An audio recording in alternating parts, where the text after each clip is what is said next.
Alright जी, very good afternoon. हम लोग शुरू करेंगे आज टॉपिक चैप्टर नंबर 6 आज हमें पढ़ना है। और चैप्टर नंबर 6 जो है वो है न्यू इकोनॉमिक रिफॉर्म्स। सबसे पहली चीज आपको ये समझनी चाहिए, ये न्यू इकोनॉमिक रिफॉर्म्स कौन सी यूनिट में है। इट कम्स अंडर यूनिट 1 जिसे आप कहते हैं डेवलपमेंट एक्सपीरियंस।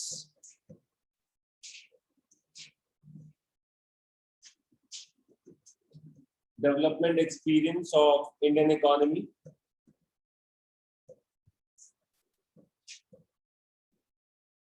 from 1947 to 1990। ठीक है, ये है हमारी यूनिट।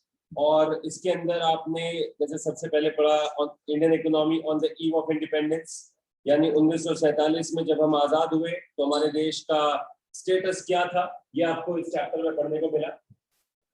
चैप्टर नंबर 2 में आपने स्पेसिफिकली पढ़ा 5 ईयर प्लान्स। 1950 में जब हमने 5 ईयर प्लान्स बनाने शुरू किए और 1951 में जब हमारा फर्स्ट 5 ईयर प्लान आया था, तब से लेकर और आगे 1991 तक अप टू 1990 आप लोगों ने कितनी तरक्की करी, क्या सक्सेस था, क्या फेलियर था, ये यहाँ पर सेकंड चैप्टर में पढ़ाया गया।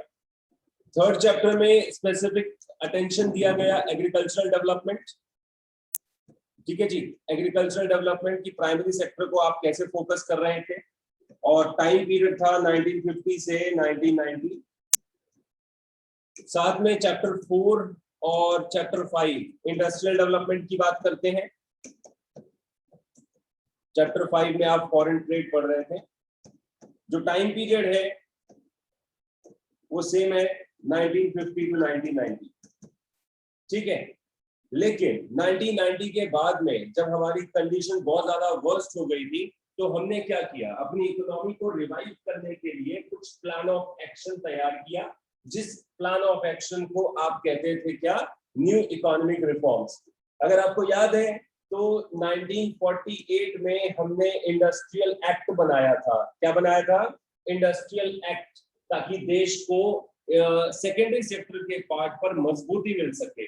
लेकिन उस इंडस्ट्रियल एक्ट को हम इंप्लीमेंट नहीं कर पाए थे। इंप्लीमेंटेशन कब हुआ? इसी को रिफॉर्म किया गया, इसी में अमेंडमेंट लाया गया 1956 में, जिसको आप कहते हो आईपीआर, यानी इंडस्ट्रियल पॉलिसी रेजोल्यूशन। याद है 1990 तक आपने इन रिफॉर्म्स को अप्लाई किया, इनको अपनाया और 5 ईयर प्लानिंग्स के थ्रू अपने देश को आगे बढ़ाने की बात करी। लेकिन जब कंडीशन बहुत ज्यादा वर्स्ट हो चुकी थी, आपके पास पैसा बिल्कुल नहीं रह गया था, तब जाकर आपने समझा कि अब कुछ नहीं हो सकता जब तक हम अपनी प्लान्स रिव्यू ना करें।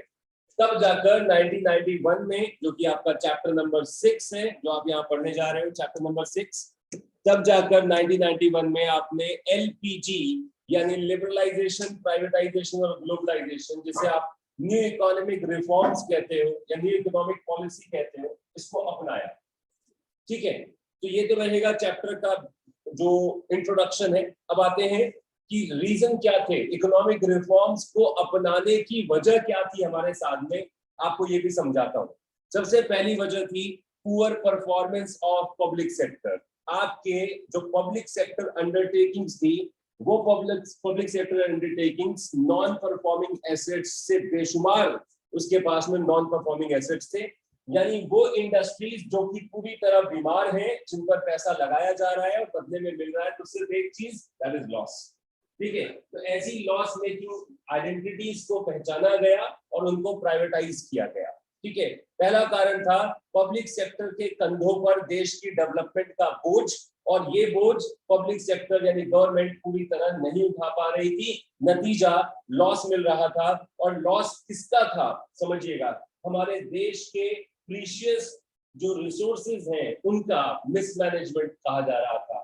यानी हम जनता टैक्स पे कर रहे थे, उस टैक्स के पैसे से ये लोग यानी गवर्नमेंट इन कंपनीज को संभाल रही थी और इनसे मिल रहा था बदले में लॉस, जिसकी वजह से हमने इकोनॉमिक रिफॉर्म्स को इंट्रोड्यूस करना सही समझा और प्राइवेटाइजेशन को यहाँ पर बढ़ावा दिया गया। समझते जाइएगा। अच्छा जी, सेकंड पॉइंट आता है, और क्या रीजन था जी, deficit in balance of payment. Balance of payment situation बहुत ज्यादा एडवर्स होती चली जा रही थी। यानी हमारे कंट्री के एक्सपोर्ट्स बहुत कम थे और इंपोर्ट्स बहुत ज्यादा थे। नतीजा, हमें छोटे छोटे आइटम से लेकर बड़े बड़े आइटम्स तक इंपोर्ट करना पड़ रहा था। हमारे देश में कैपिटल गुड इंडस्ट्रीज एक तो थी ही नहीं, धीरे धीरे एनकरेजमेंट किया गया तो इतनी ज्यादा डेवलप नहीं हो पाई वो इंडस्ट्रीज कि पूरे देश की डिमांड को केटर कर सके। और नतीजा ये हुआ, एक्सपोर्ट्स कम इंपोर्ट ज्यादा, तो शॉर्टेज आने लगी बैलेंस ऑफ पेमेंट अकाउंट में, और इन शॉर्टेजेस को पूरा करने के लिए आपको बोरोइंग्स पर डिपेंड होना पड़ा। तो ये भी एक कारण है कि बीओपी का मैनेजमेंट नहीं हो पा रहा था, बैलेंस ऑफ पेमेंट हमेशा डिसइक्विलिब्रियम शो कर रहा था। उसको मैनेज करने के लिए हमने रिफॉर्म्स को अनाउंस किया। तीसरी वजह आपके सामने आती है इन्फ्लेशनरी प्रेशर, लगातार बढ़ता हुआ जर्नल प्राइस लेवल, यानी rise in the journal price level. तो जर्नल प्राइस लेवल था जो रोजमर्रा की जिंदगी में इस्तेमाल होने वाली जो गुड्स एंड सर्विसेज थी, उनकी कीमत लगातार बढ़ती जा रही थी। ये एक कारण, ये कॉज पॉवर्टी के बढ़ने का भी है, लेकिन सरकार भी उसको कंट्रोल करने में कैपेबल नहीं थी। नतीजा ये हुआ कि रिफॉर्म्स को अनाउंस करके हमने कुछ मेजर्स यूज करे जिससे कि प्राइवेट सेक्टर को मौका मिले और गवर्नमेंट के हाथों से जब वो चीजें जाएंगी, रोल ऑफ प्राइवेट सेक्टर बढ़ेगा, कंपटीशन बढ़ेगा, सप्लाई बढ़ेगी। और जब डिमांड ज्यादा है, सप्लाई कम है, बड़ा सिंपल फंडा है। इन्फ्लेशन क्यों आता है? बड़ा सिंपल फंडा है, किसी प्रोडक्ट की डिमांड ज्यादा और उस प्रोडक्ट की सप्लाई है कम, तो नतीजा उस प्रोडक्ट का प्राइस बढ़ेगा, जिससे आप महंगाई या इन्फ्लेशन कहते हैं। तो सप्लाई को क्यों नहीं बढ़ाया जा रहा था? क्योंकि सारी जिम्मेदारी तो गवर्नमेंट ने निभा रखी थी। गवर्नमेंट कहती थी जी हम ही करेंगे, आप चिंता मत करो, लेकिन गवर्नमेंट सफिशिएंट सप्लाई नहीं कर पा रही थी, जिसकी वजह से प्राइवेट सेक्टर को लाया गया। और जब प्राइवेट सेक्टर आया तो मोटिव यकीनन प्रॉफिट था, लेकिन साथ में सप्लाई भी इंक्रीज हो रही थी। इंक्रीज डिमांड को मीट करती हुई सप्लाई प्राइस लेवल को न्यूट्रलाइज करने का वादा कर रही थी। इस वजह से रिफॉर्म्स लाना पड़ा। ठीक है, आइए एक और रीजन हम समझते हैं, fall in the foreign exchange reserves. हमारे देश का जो फॉरेक्स रिजर्व था वो भी लगातार घटता चला जा रहा था। अगर मैं थोड़ा सा फैक्ट्स एंड फिगर्स से हम बात करें तो 1987 के फाइनेंशियल ईयर में तकरीबन 8,151 करोड़ का फॉरेक्स रिजर्व, 1989 आते आते ये घटकर हो गया 6,252 करोड़। लगातार फॉरेक्स रिजर्व घटना आपके लिए एक चैलेंज होता है। क्यों? क्योंकि इन्हीं फॉरेक्स रिजर्व्स का इस्तेमाल करके आप इंपोर्ट करते हैं। और 1990 में तो ऐसी हालत आ गई थी, ऐसी सिचुएशन हो गई थी कि सिर्फ 2 हफ्ते के इंपोर्ट्स के लिए फंड था। 2 हफ्ते से ज्यादा हम इंपोर्ट नहीं कर सकते। थक हार कर वर्ल्ड बैंक के सामने वापस जाते हैं और कहते हैं कि जी मदद करिए। वर्ल्ड बैंक ने कहा इस बार मदद नहीं मिलेगी, आपको एक कमिटमेंट करना होगा, आप अपने देश में रिफॉर्म्स लाएंगे तब हम आपकी मदद करेंगे। तो इस कमिटमेंट पे कि जी हम एलपीजी लॉन्च करेंगे, एलपीजी रिफॉर्म्स लाएंगे, आप हमें लोन दे दीजिए, $7 बिलियन का लोन एक्सेप्ट किया जाता है इंडियन इकोनॉमी के द्वारा वर्ल्ड बैंक से। और इस कमिटमेंट को निभाते हुए हमने न्यू इकोनॉमिक रिफॉर्म्स को इंट्रोड्यूस किया। ठीक है, फॉल इन फॉरेक्स रिजर्व ये भी हमारे सामने एक चैलेंज था, जिसको ओवरकम करने के लिए या जिसको इंक्रीज करने के लिए रिफॉर्म्स की जरूरत थी। क्योंकि जिस तरह की पॉलिसीज इंडियन इकोनॉमी अडैप्ट कर रही थी उससे इनको बढ़ाना मुश्किल था। इसके बाद अगर हम चलें, ह्यूज बर्डन ऑफ डेट्स। एक बात समझिएगा, बर्डन ऑफ डेट में क्या कहता हूं, आप फिस्कल इंडिसिप्लिन का शिकार थे। फिस्कल इंडिसिप्लिन समझिएगा, जहां पर गवर्नमेंट का एक्सपेंडिचर गवर्नमेंट की रिसीट से ज्यादा होता है, तो इसको हम क्या बोलेंगे जी? गवर्नमेंट का टोटल एक्सपेंडिचर गवर्नमेंट की रिसीट से अगर ज्यादा है, इसका मतलब सरकार देश के ऊपर खर्चा ज्यादा कर रही है और गवर्नमेंट को जो टैक्स के फॉर्म में इनकम मिलनी चाहिए थी वो नहीं या कम मिल पा रही है, यानी शॉर्टेज है। और इस शॉर्टेज को पूरा कैसे कर सकते हैं आप? 2 रास्ते हैं, या तो एसेट बेच दो और नहीं तो उधार मांग लो। कौन सा बेस्ट होता है? उधार मांगना बेस्ट होता है। एक साल का उधार आपने चुकाया नहीं और अगले साल फिर से उधार ले लिया, ये उधार पे उधार, यानी जो लोन पे लोन लेने की जो टेंडेंसी है ना कंसेक्यूटिव ईयर्स के अंदर, ये डेट ट्रैप की सिचुएशन बन जाएगी। ह्यूज बर्डन ऑफ डेट, ये भी हमारे सामने चैलेंज था जिसपे ओवरकम करने के लिए हमने रिफॉर्म्स इंट्रोड्यूस करे ना। इसके बाद हम कहते हैं इनएफिशिएंट मैनेजमेंट। इनएफिशिएंट मैनेजमेंट, आपने कोई पॉलिसी इंट्रोड्यूस करी और वो पॉलिसी समय रहते अपना रिजल्ट नहीं दे पाई, आप इसको इनएफिशिएंसी कहेंगे कि नहीं कहेंगे? साथ में अच्छा हम तो कहेंगे जी बिजनेस स्टडीज वाली भाषा कहें तो ये इनइफेक्टिवनेस होता है। हाँ जी, इनइफेक्टिवनेस होता है कि आपको कोई काम दिया गया, समय रहते वो काम आप नहीं कर पाए, इसको तो इनइफेक्टिवनेस कहेंगे। ठीक है, तो इनएफिशिएंट क्यों लिखा सर?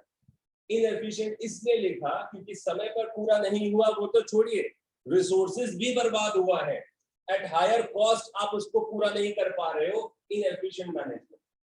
पॉलिसीज को फॉर्मुलेट करना गलत नहीं होता, लेकिन उसका इम्प्लीमेंटेशन करना ही उसकी सक्सेसफुल गारंटी देता है।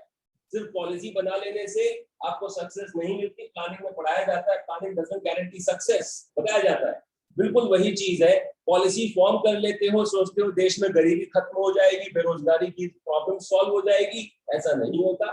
कई बार पॉलिसी के फॉर्मुलेशन में और उसके इफेक्टिव इंप्लीमेंटेशन में गैप रहा है, जिसकी वजह से हम कहेंगे इनएफिशिएंट मैनेजमेंट, जिसको ठीक करने के लिए भी हमें इकोनॉमिक पॉलिसीज की रिस्ट्रक्चरिंग करनी पड़ी थी, और यही न्यू इकोनॉमिक रिफॉर्म्स। एंड फिर आखिरी बात है गल्फ क्राइसिस। इसके लिए मैं एक स्लैंग यूज करता हूँ, हिंदी में एक सेइंग है, कहावत है, क्या कंगाली में आटा गीला, ऐसे बोलते हैं कंगाली में आटा गीला। मतलब एक तो हम खुद अपनी परिस्थितियों से परेशान थे, दूसरा गल्फ कंट्रीज के बीच में कोल्ड वॉर हुआ। आप ये पीरियड अगर 1990 का पीरियड अगर आप ध्यान रखें इस चीज को, तो इसी दौरान इराक और कुवैत के बीच में ऑयल रिफाइनरीज को लेकर वॉर हुआ था, इन्वेजन हुआ था, जिसके कारण इंटरनेशनल मार्केट में ऑयल प्राइसेस बढ़ गए थे। एक तो इंपोर्ट बिल हमारा अच्छा खासा था, ऊपर से ये जो क्रूड ऑयल है ये और महंगा खरीदना पड़ रहा था। यानी एक तो हमारा फॉरेक्स रिजर्व धीरे धीरे खत्म ही होता चला गया, दूसरा पता चला कि इंटरनेशनल मार्केट में ऑयल और महंगा मिलने वाला है।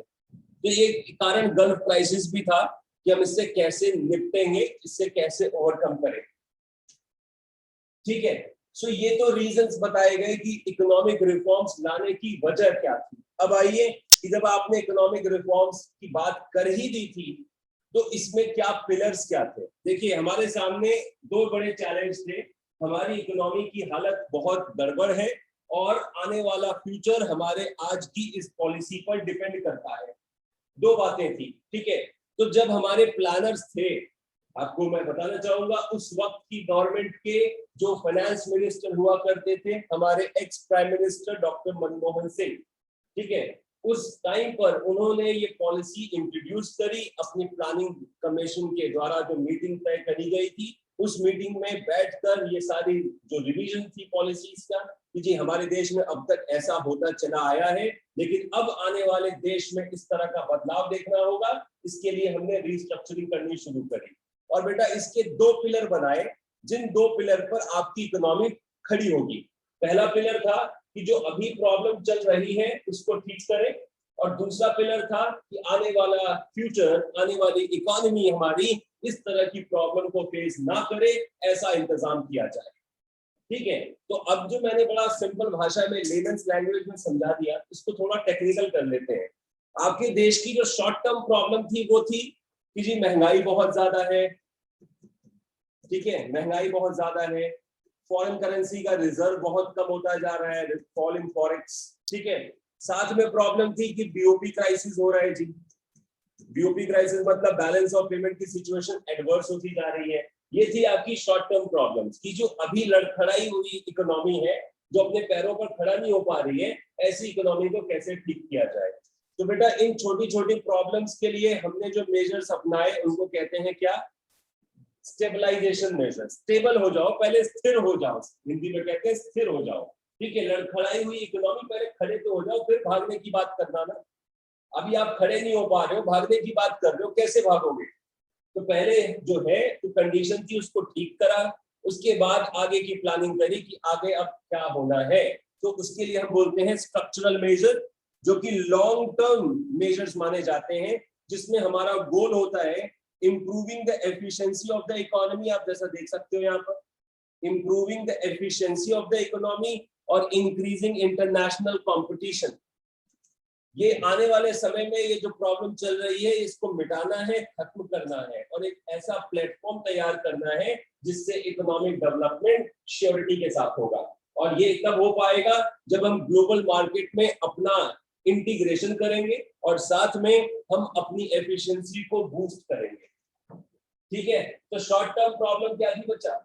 शॉर्ट टर्म प्रॉब्लम ये थी महंगाई ज्यादा है, फॉरेन करेंसी का रिजर्व खत्म होता जा रहा है, बैलेंस ऑफ पेमेंट क्राइसिस हो रहा है, कैसे ठीक करें जी? तो वो है stabilisation measure. Alright, correcting short term problems. और लॉन्ग टर्म प्रॉब्लम की ये प्रॉब्लम दोबारा हो ही ना, इसके लिए क्या किया जाए? अपनी एफिशिएंसी बढ़ाइए, ग्लोबल कॉम्पिटिटिवनेस में अपने यहाँ पर पार्टिसिपेशन को इंक्रीज करिए। ये आपके टर्म्स हैं, मतलब ये दो पिलर्स हैं न्यू इकोनॉमिक पॉलिसी के। ठीक है, समझ जाओगे? तो शॉर्ट टर्म स्टेबलाइजेशन है, लॉन्ग टर्म स्ट्रक्चरल मेजर। देख लीजिए एक बार, कोई समस्या कोई डाउट है तो पूछ सकते हैं, फिर हम आगे बढ़े। बेटा ऑनलाइन जो बच्चे जुड़े हैं, कोई समस्या? चलो, एक यहाँ पर बात है, इस चैप्टर का नाम है लिबरलाइजेशन, प्राइवेटाइजेशन, ग्लोबलाइजेशन। एक छोटी सी बात ऐड करना चाहूंगा, लिबरलाइजेशन और प्राइवेटाइजेशन ये है पॉलिसीज, और ये जो ग्लोबलाइजेशन है ना, ग्लोबलाइजेशन है आउटकम। ठीक है, आउटकम ऑफ पॉलिसीज। समझिएगा इस चीज को कि लिबरलाइजेशन और प्राइवेटाइजेशन ये तो ठीक है, पर इसकी वजह से क्या हुआ, इसकी वजह से क्या आउटपुट मिला? तो वो जो आउटपुट था वो था ग्लोबलाइजेशन। हमारी इकोनॉमी का वर्ल्ड इकोनॉमी के साथ में अडेप्टेशन या यूं कहें इंटीग्रेशन। क्लियर? तो ग्लोबलाइजेशन कोई पॉलिसी नहीं है, ग्लोबलाइजेशन एक आउटकम है। जो आउटकम मिला है किससे? लिबरलाइज करने से और प्राइवेटाइज करने से देश को। ठीक है, चलता हूं आगे और बात करते हैं लिबरलाइजेशन की। आइए, लिबरलाइजेशन, लिबरल होना, लिबरल मींस फ्रीडम। एक वर्ड है लिबर करके, उसी से निकला है लिबरलिज्म। और लिबर मतलब फ्री। ठीक है, तो लिबर्टी देना मतलब फ्रीडम देना। जैसे मैं कई बार आपको पढ़ाता हूं कि अगर मैं क्लास में लिबरल हो जाऊं तो मैं क्या क्या करूंगा, मेरे एरियाज ऑफ लिबरलाइजेशन क्या होंगे। तो आप कहते हैं कि जी बहुत सारे हो सकते हैं, हम गिनाना शुरू करें, आप मानोगे? ये पहले वादा करो। ठीक है, मैं बाद में आता हूं उस पर, पहले ये देखें लिबरलाइज करने का मतलब क्या होता है। ठीक है, जो अननेसेसरी रेगुलेशन है आपके ऊपर, जो कंट्रोल्स हैं आपके ऊपर, उन रेगुलेशन को और कंट्रोल्स को अगर हम रिमूव कर दें और आपको फ्री प्ले का मौका दें, तो उसको कहते हैं फ्रीडम ऑफ एक्शन, उसको कहते हैं लिबरलाइजेशन। हमारे इकोनॉमी पर तरह तरह के बैरियर्स लगाए गए थे। वो बैरियर्स यकीन मानिए सरकार भी लगा सकती है कि प्रोड्यूसर हो तो लाइसेंस के बिना काम नहीं होगा, बैंक हो तो आप ब्रांच एक्सपेंशन नहीं कर सकते, अगर आप दूसरे देश में इन्वेस्टमेंट की बात करते हो तो इतने % से ज्यादा आप इन्वेस्टमेंट नहीं कर सकते। अलग अलग जगहों पर तरह तरह का बैरियर लगाया गया था। हमें डर था कि भाई दोबारा से हमारा देश किसी दूसरे देश के हाथों में गुलाम ना हो जाए और हम अपनी जो डेवलपमेंट करें वो एक मॉनिटर्ड या यूं कहें एक रेगुलेटेड डेवलपमेंट हो, जो सरकार की देखरेख में या सरकार की निगरानी में होगी। लेकिन 1991 तक हम ये बात समझ चुके थे कि अब इस तरह का पर्दा लगाना या इस तरह का बैरियर लगाना कि हम दूसरों से बात नहीं करेंगे, हम अपने में खुश रहेंगे, ये पर्दा देश की ग्रोथ के लिए एक हर्डल है, इसको हटाना पड़ेगा। और नतीजा हुआ लिबरलाइजेशन का पॉलिसी। ठीक है बेटा, तो अब मैं लिबरलाइजेशन के बारे में अगर समझाऊं तो डीरेगुलेशन चेक करिएगा, डीरेगुलेशन, सॉरी,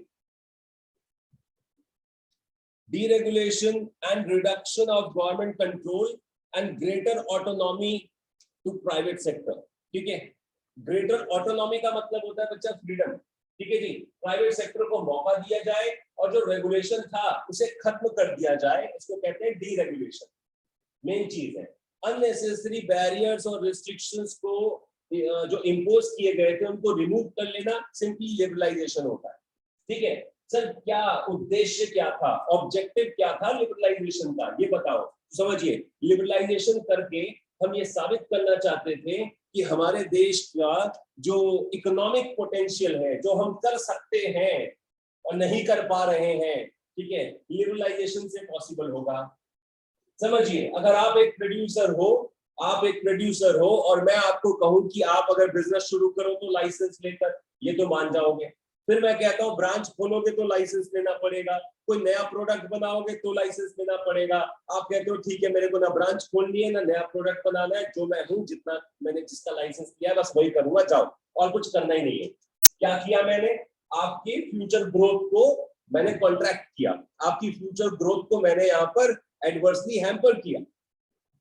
इससे क्या होगा, अगर मान लो मैं आपको फ्रीडम देता और आप तरह तरह के गुड्स बनाते, तो भाई साहब मार्केट को वैरायटी मिलती, देश की जीडीपी बढ़ती, पैसा मिलता, इकोनॉमिक पोटेंशियल बढ़ता कि नहीं बढ़ता। तो ये लिबरलाइजेशन करके अपने देश का जो इकोनॉमिक पोटेंशियल था उसे आप अनलॉक करते हो, जिसे आपने लॉक करके रखा हुआ था कि नहीं आप नहीं करोगे, उसे आप अनलॉक करते हो, उस इकोनॉमिक पोटेंशियल को जो आपका देश डिजर्व करता है, जो आपकी कंट्री के पास है ऑलरेडी। सेकंड जो पर्पस था हमारा वो ये था to introduce much more competition in the economy and creating incentive for increasing efficiency of operation. याद करो स्ट्रक्चरल मेजर कि लॉन्ग टर्म में कैसा करना है देश को, लॉन्ग टर्म में इतनी कॉम्पिटिटिवनेस बढ़ा लेनी है कि इंटरनेशनल मार्केट में हम सरवाइव कर पाए। इसके लिए हमें लिबरलाइज करना पड़ेगा, प्राइवेट सेक्टर को फ्री प्ले का मौका देना पड़ेगा। ये दो ऑब्जेक्टिव्स हैं, शॉर्ट में कर लेते हैं। पहला ऑब्जेक्टिव क्या, ये पहला ऑब्जेक्टिव है अनलॉक द इकोनॉमिक पोटेंशियल, ये, और दूसरा मोर कंपटीशन। ठीक है जी, ये छोटे छोटे वर्ड्स बना लेते हैं तो इससे ना पॉइंट्स हमें रिकॉल हो जाता है, याद आ जाता है, अच्छा हाँ ये लिखना है इसके अंदर। ठीक है, आ जाओ, अब हम बात करेंगे आगे कि लिबरलाइजेशन के एरियाज कहाँ कहाँ होंगे। जैसे अगर मैं क्लास में पढ़ाऊं और मैं कहूँ जी मैं लिबरल हूँ आपके लिए, मेरी तरफ से फुल लिबर्टी है, तो आप कहेंगे कि सर ठीक है ऐसी बात है, तो अब हमारे से सुनो हम क्या चाहते हैं, कहाँ कहाँ फ्रीडम चाहते हैं। क्लास में आने जाने पर कोई रोक टोक मत लगाओ, हम कभी भी आए कभी भी जाए हमारी मर्जी से, पहला एरिया। दूसरा एरिया, पेरेंट्स को कंप्लेंट मत किया करो कि हमारे नंबर इतने आ रहे हैं उतने आ रहे हैं। तीसरा एरिया, मोबाइल फोन का इस्तेमाल करना क्लास में अलाउड कर दो। और चौथा एरिया जी टेस्ट वेस्ट मत किया करो, है ना, ये बेकार की चीजें होती हैं।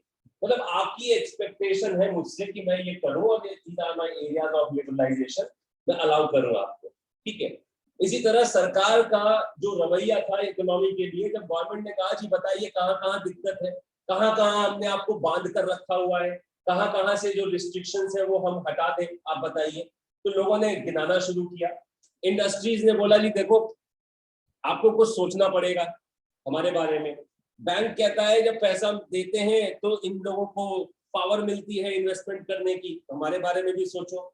जो आम जनता है वो कहती है जी मालिक टैक्स लेते हो, जरा इसके बारे में सोचो, तो बदलाव हो ही रहा है तो जरा टैक्स वैक्स भी कम करो। ठीक है, अच्छा, और आखिरी रिफॉर्म था फॉरेन ट्रेड का। जो हमारे एक्सपोर्टर इंपोर्टर्स थे वो बड़े परेशान, कहते हैं जी हमारे बारे में कुछ सोचो, एक्सपोर्ट इंपोर्ट करते हुए हमें बड़ी परेशानियां होती है, हमें भी थोड़ा डीरेगुलेशन का फायदा मिलना चाहिए। ठीक है सर, तो these are the 4 areas of liberalisation. पहला है इंडस्ट्रीज, सबसे पहला इंडस्ट्रियल लिबरलाइजेशन होगा। दूसरा आपका फाइनेंशियल सेक्टर, जिसको आप कहेंगे जी बैंक्स, बैंकिंग एरियाज के लिए। तीसरा टैक्स के फील्ड में, और चौथा फॉरेन ट्रेड के एरियाज में। ठीक है, so these are the 4 areas of liberalisation जहां पर सरकार अपने अननेसेसरी बैरियर्स और रिस्ट्रिक्शंस को रिमूव करने की बात करेगी। ठीक है सर, चलते हैं आगे। यहां देखें, सबसे पहला जो है वो है इंडस्ट्रियल सेक्टर रिफॉर्म। चेक करिएगा मेरे साथ, इंडस्ट्रीज के लिए क्या किया गया है इसको ध्यान में रखिए। सबसे बड़ी चीज है इंडस्ट्रीज के लिए लाइसेंसिंग सिस्टम का खात्मा। ठीक है जी, नो लाइसेंस, समझिए इस चीज को, नो लाइसेंस वर नीडेड सबसे पहला, to set up new units, to expand और डाइवर्सिफाई द एग्जिस्टिंग लाइन, ठीक है। However licence is required for certain industries, ये याद रखिएगा। लाइसेंसिंग राज को, जो लाइसेंस राज था गवर्नमेंट का, उसे हटा दिया गया। गवर्नमेंट कहती है जी हर चीज आप हमारी तरह से करेंगे, जैसा हम चाहेंगे वैसा करेंगे, आप हमसे परमिशन लेंगे हर काम करने के लिए। लेकिन अब इस लाइसेंस राज को थोड़ा रिस्ट्रिक्ट कर दिया गया था।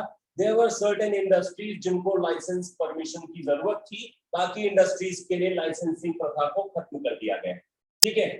ये याद रखना, रिडक्शन इन इंडस्ट्रियल लाइसेंसिंग। कुछ किताबों में अबॉलिशन भी लिखा हुआ है, आप लिख दोगे तो नंबर कटेगा नहीं, बट अगर प्रैक्टिकली अगर हम बात करें तो हमने एबॉलिश नहीं किया है। एबॉलिशन का मतलब होता है पूरी तरह से खत्म हो जाना, बट अगर मैं कहता हूँ सर्टेन इंडस्ट्रीज के लिए लाइसेंस चाहिए तो इसको रिडक्शन कहेंगे, एबॉलिशन नहीं कहेंगे, पहली चीज। दूसरा, जो अच्छी बात थी प्राइवेट सेक्टर के लिए कि गवर्नमेंट कहती है कि जी हम अब चलते हैं, हम अपने रोल को कन्फाइन करना चाहते हैं और आपको बढ़ावा दे रहे हैं, यानी एनकरेजमेंट दिया जा रहा था किसको, प्राइवेट सेक्टर को। प्राइवेट सेक्टर पार्टिसिपेशन को बढ़ाया जा रहा था और गवर्नमेंट ने अपने रोल को कन्फाइन कर लिया था सिर्फ और सिर्फ स्ट्रेटेजिक एरियाज तक। अगर आप स्ट्रेटेजिक एरियाज देखें यहाँ पर, सबसे पहले अगर आईपीआर याद हो, इंडस्ट्रियल पॉलिसी रेजोल्यूशन, शेड्यूल ए इंडस्ट्रीज में 17 इंडस्ट्रीज हुआ करती थी, जिसको कौन संभालता था, सिर्फ गवर्नमेंट, एक्सक्लूसिवली गवर्नमेंट संभालती थी।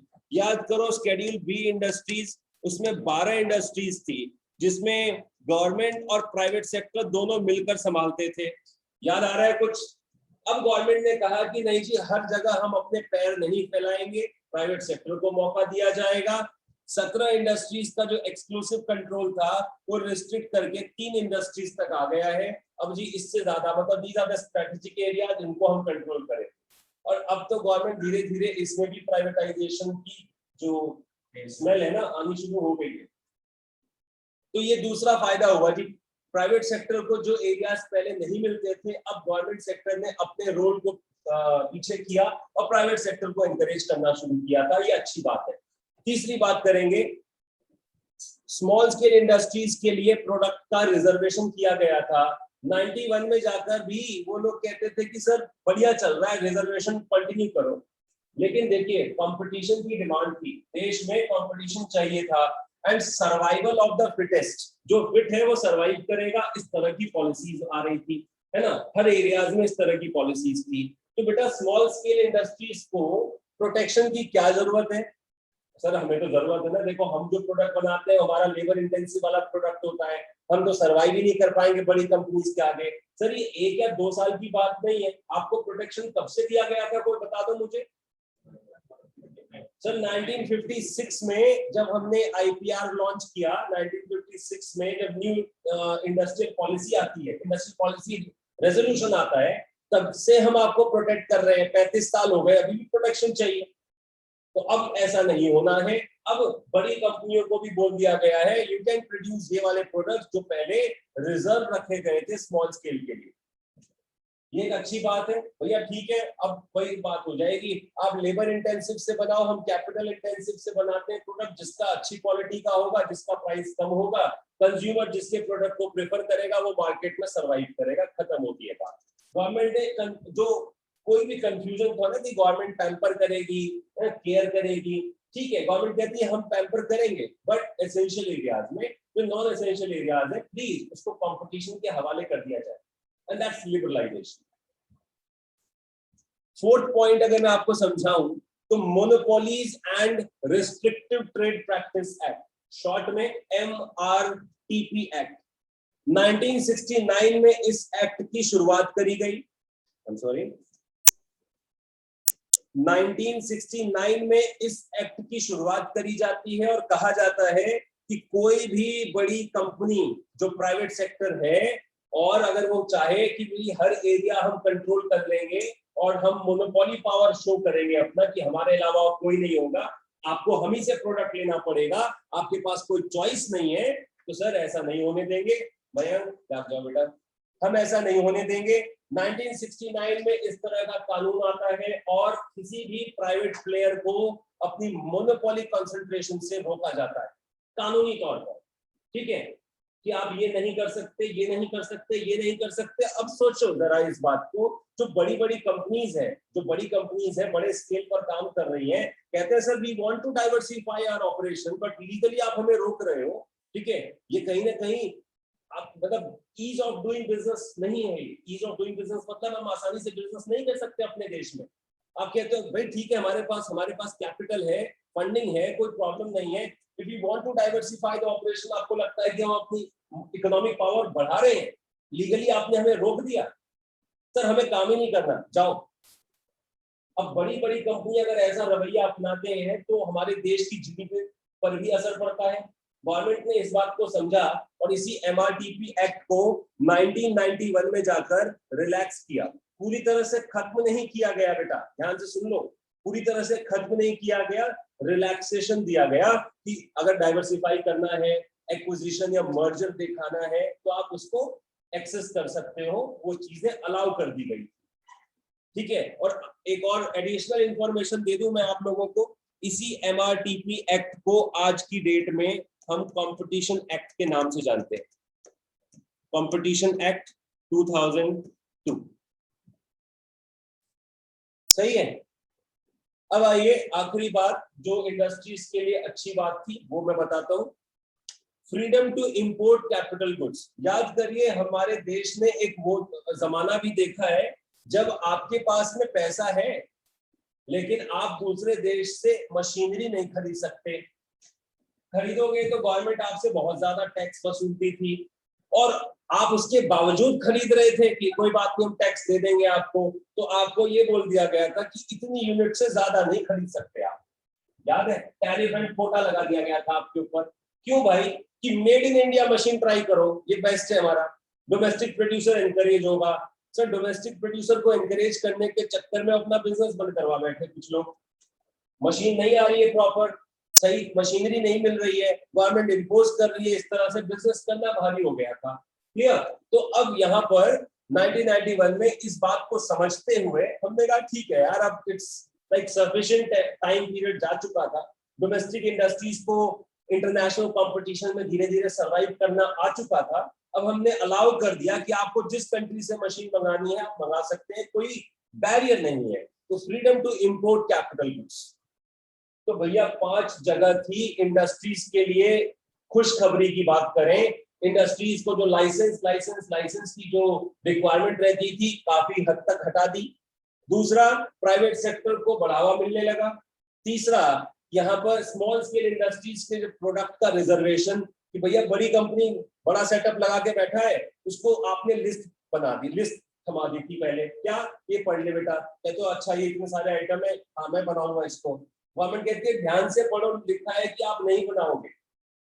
सर ये सारे आइटम्स तो मैं नहीं बनाऊंगा तो मैं इतने बड़ा सेटअप तो करूंगा क्या? इसको छोड़कर आप कुछ और बनाइए, हम स्मॉल स्केल इंडस्ट्रीज को प्रोटेक्शन देंगे। ये बात शुरू में तो अच्छी लगी थी लेकिन 35 साल बाद भी ये सुनने को मिले तो सही नहीं था। तो गवर्नमेंट ने कहा ठीक है, वो जो लिस्ट थी ना, अब ऊपर वाली लाइन काट दो, अब आप उसको प्रोड्यूस कर सकते हो। अच्छी बात है, एक्सपेंशन हुआ, ठीक है। साथ में इसमें रिलैक्सेशन मिला कि अगर आप मर्जर्स, एक्विजिशन, एमलगेमेशंस को एग्जीक्यूट करना चाहते हो, मिलकर काम करना चाहते हो, आप कर सकते हो। Finally the last one, import करने की इजाजत मिल गई, ठीक है। जो कोटास एंड बैरियर्स लगाए थे रिमूव कर लिए गए।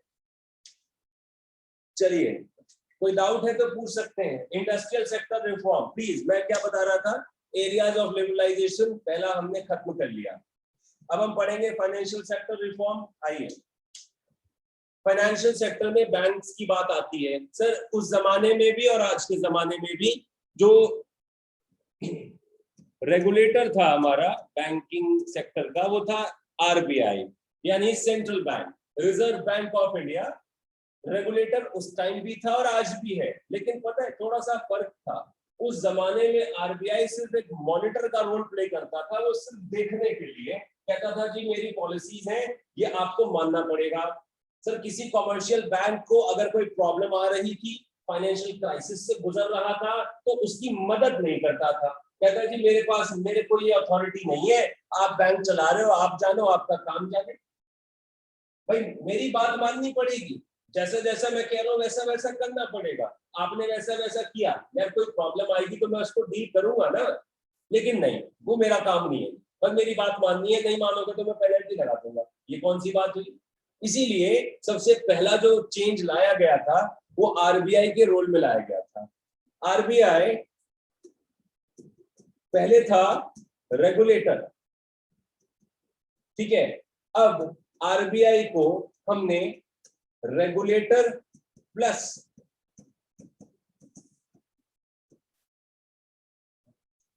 ठीक है मदद भी करोगे साथ में। ये नहीं है कि रेगुलेट कर रहे, भाई तुम्हारी बात मान रहे हैं, तुम्हारी पॉलिसी पे चलते हुए, तुम्हारे बताए गए रास्ते पे चलते हुए अगर किसी को कोई दिक्कत है तो तुम उसकी हेल्प भी तो करोगे। ये पहला पॉइंट। सेकंड पॉइंट पर आते हैं यहाँ पर, ओरिजिन ऑफ प्राइवेट बैंक। यहाँ शुरुआत होती है जी प्राइवेट बैंकिंग सेक्टर की, कि गवर्नमेंट के बैंक्स ठीक है नहीं कर पा रहे हैं, उन सभी जगहों पर नहीं पहुंच पा रहे हैं, प्राइवेट सेक्टर को बुलाओ, वो भी बैंकिंग में बिजनेस करेगा, बैंकिंग ऑपरेशंस को एग्जीक्यूट करेगा। ठीक है। एक और चीज यहाँ पर, फॉरेन बैंक्स। सर इंडिया में तो बैंकर बड़े कम मिल रहे हैं, क्या करें? फॉरेन कंट्रीज के बैंक कह रहे हैं हम हिंदुस्तान में बिजनेस करना चाहते हैं। हमने कहा ठीक है बुलाओ। पहले सुनिए, पहले इजाजत नहीं थी, लेकिन फॉरेन बैंक्स को भी हमने अलाउ कर दिया। देखिए कितना इक्विटी इन्वेस्टमेंट हमने कितना कर दिया। किसका इक्विटी इन्वेस्टमेंट? एफआईआई का। ये फॉरेन इंस्टीट्यूशनल इन्वेस्टमेंट, जो इन्वेस्टर्स हैं आपके, फॉरेन इंस्टीट्यूशनल इन्वेस्टर्स, मतलब दूसरी कंट्रीज के बैंक्स भारत में निवेश कर रहे हैं। कितना कर सकते थे? 51%। सर कंपनी में 50-50 नहीं होता है, 50-50 कंपनी में नहीं होता है। 51 जिसका कंपनी का ओनरशिप राइट उसका। ठीक है जी। याद करो पहले मारुति सुजुकी, मारुति का साइन आता था, एम लिखा होता था गाड़ियों पर, सुजुकी का शेयर बड़ा, अब एस लिखा आ रहा है, कहता कि हमारा राइट है, आप हटो साइड।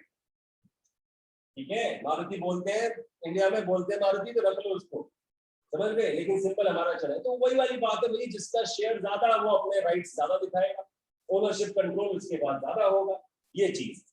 तो यहाँ दूसरी कंट्रीज के बैंक भी भारत में आकर बिजनेस कर सकते थे, ये अलाउ कर दिया गया था। अच्छा, और आखिरी बात यहाँ पर मैं आपको ये समझाऊंगा, ये लास्ट बैंक्स के लिए ये पॉइंट है, ईज इन एक्सपेंशन प्रोसेस। जो पहले बैंक को ब्रांचेस खोलने में दिक्कत होती थी, परमिशन लेनी पड़ती थी आरबीआई से, आरबीआई ने कहा कोई परमिशन लेने की ज्यादा जरूरत नहीं है, बैंक आप अपनी ब्रांचेस एक्सपेंड कर सकता है। ये तो और अच्छी बात है कि आप हमारे भारत में सिर्फ एक ही जगह नहीं, बहुत सारी जगह रहकर अपना बिजनेस कर रहे हो, ये अच्छी बात है। But you will have to manage all your operating expenses, that's up to you. ये तो ठीक है ना भाई, अपने ऑपरेटिंग एक्सपेंसेस तो बैंक मैनेज करेगा ना। अब वो ये नहीं कह सकता कि सर हमने ब्रांच खोल ली है बहुत सारी, सर खर्चा नहीं निकल रहा, थोड़ा मदद कर दो। तो आरबीआई कहेगा कि ब्रांच एक्सपेंशन के लिए हमने आपको रिस्ट्रिक्ट नहीं किया, ऑपरेशन आपका काम, हमारा नहीं। तो बैंक्स के लिए, जो फाइनेंशियल सेक्टर के लिए जो खुशखबरी थी कि आरबीआई अब मदद भी करेगा, पहली बात। ठीक है, दूसरा प्राइवेट सेक्टर भी आ गया था, तीसरा फॉरेन बैंक्स भी आ रहे थे। ठीक है जी, फॉरेन बैंक्स भी इंडिया में इन्वेस्टमेंट कर सकते थे, साथ में ब्रांच एक्सपेंशन आसानी से हो सकता है। तो ये थे जी अच्छी अच्छी बातें, लिबर्टी जो मिली है फाइनेंशियल सेक्टर को, मैंने वो बताया। अरे पढ़ सकते हो, ब्लैक में क्या लिखा है ये वाला, इसमें ये है, दो banks have been given permission to generate resources from India and abroad. ठीक है ना, बैंक को बोला कि तुम अकेले नहीं खोल सकते, प्राइवेट बैंक को ले आया गया, लेकिन प्राइवेट बैंक कहता है सर इतना पैसा नहीं है कि बैंक खोल लूं मैं पूरा पूरा, हमें किसी दूसरे की भी मदद चाहिए। हमने कहा ले लो, कहता जी इंडिया में नहीं है, इंडिया के बाहर है। हमने परमिशन दे दी आपको, समझिएगा। Certain aspects have been retained with RBI to safeguard the interest of the account holders and the nation. लेकिन हमने ये नहीं कहा कि ठीक है आप वहां पे खाली देखो और सारा का सारा कंट्रोल उसको दे दो, हमने ये नहीं अलाउ किया था आपको। क्यों? क्योंकि अगर ऐसा होगा तो ये जो सेक्टर है ना, ऐसा देश का फाइनेंशियल कंट्रोल अगर किसी फॉरेन बैंक के हवाले कर दोगे शुरू में, ठीक है, एक्सपीरियंस तो था नहीं, सारा का सारा फॉरेन कंट्रोल में दे दिया अगर, तो आपको प्रॉब्लम होगी। In order to safeguard the interest of financial market as well as investors या nation, हमने restrictions impose करी थी। देखिए पहले तो पूरा ही अलाउ नहीं था, हमने अलाउ तो किया, लेकिन 49% इक्विटी होल्डिंग किसकी होनी चाहिए? इंडियन पार्टिसिपेटर की होनी चाहिए, ये भी बोला गया। ठीक है भाई, समझ गए? कोई प्रॉब्लम है तो पूछ सकते हैं। फॉरेन, देखिए इंडिया में आकर subject to the law of land कहा जाता है। अगर आप इंडिया में आकर बिजनेस कर रहे हो तो इंडिया के कंप्लायंस आपको मानने पड़ेंगे, चाहे वो गवर्नमेंट रेगुलेशन हो चाहे वो टैक्स कंप्लायंस हो। तो ऑब्वियसली जो इंडिया में काम कर रहे हो तो रेगुलेटर आपका इंडियन मार्केट का ही होगा, उसकी गाइडलाइन पर ही वर्क करना पड़ेगा। एंड अगर आपको कोई असिस्टेंस या फाइनेंशियल क्रंच या फाइनेंशियल क्राइसिस का सामना करना पड़ रहा है तो वो आपको असिस्ट भी करेगा। मतलब you are working on the guidelines of RBI, your regulator, तो वो हेल्प भी करेगा क्योंकि वो फैसिलिटेटर भी बन चुका है, राइट? ओके, तो किन दो चीजों को कवर कर लिया सर? एक इंडस्ट्रीज और दूसरा बैंक्स, दो हो गए, और बचे क्या है देखिए। अब बात आती है सर टैक्स की। समझिए टैक्स, भारत सरकार भारत में नागरिकों से दो तरह के टैक्स वसूलती है, एक डायरेक्ट टैक्स और एक इनडायरेक्ट टैक्स। इस बात को तो हम सभी जानते हैं, राइट? अच्छा, लेकिन टैक्स के लिए बड़े बदलाव क्या किए गए मैं वो बताना चाहूंगा। सबसे पहला, टैक्स रेट को रिड्यूस किया गया, क्योंकि सरकार का ये मानना था, इस बात को जरा बड़े ध्यान से समझिएगा क्योंकि यहाँ लास्ट में इसका क्रिटिसिज्म आएगा। सरकार का ये मानना था कि अगर टैक्स रेट कम होगा तो लोग ईमानदारी से टैक्स भरेंगे और टैक्स की चोरियां नहीं होंगी, उनका ये कहना था। इसलिए टैक्स रेट्स को रिड्यूस किया गया। जो इनकम टैक्स, वेल्थ टैक्स काफी ज्यादा पीक रेट पर था, उसको रिड्यूस कर दिया गया। नाउअडेज अभी मैक्सिमम टैक्स लायबिलिटी चाहे आप करोड़ों में कमा लीजिए, वो 30% से ज्यादा नहीं है। नॉट मोर देन 30% टैक्स नहीं होता है, ठीक है?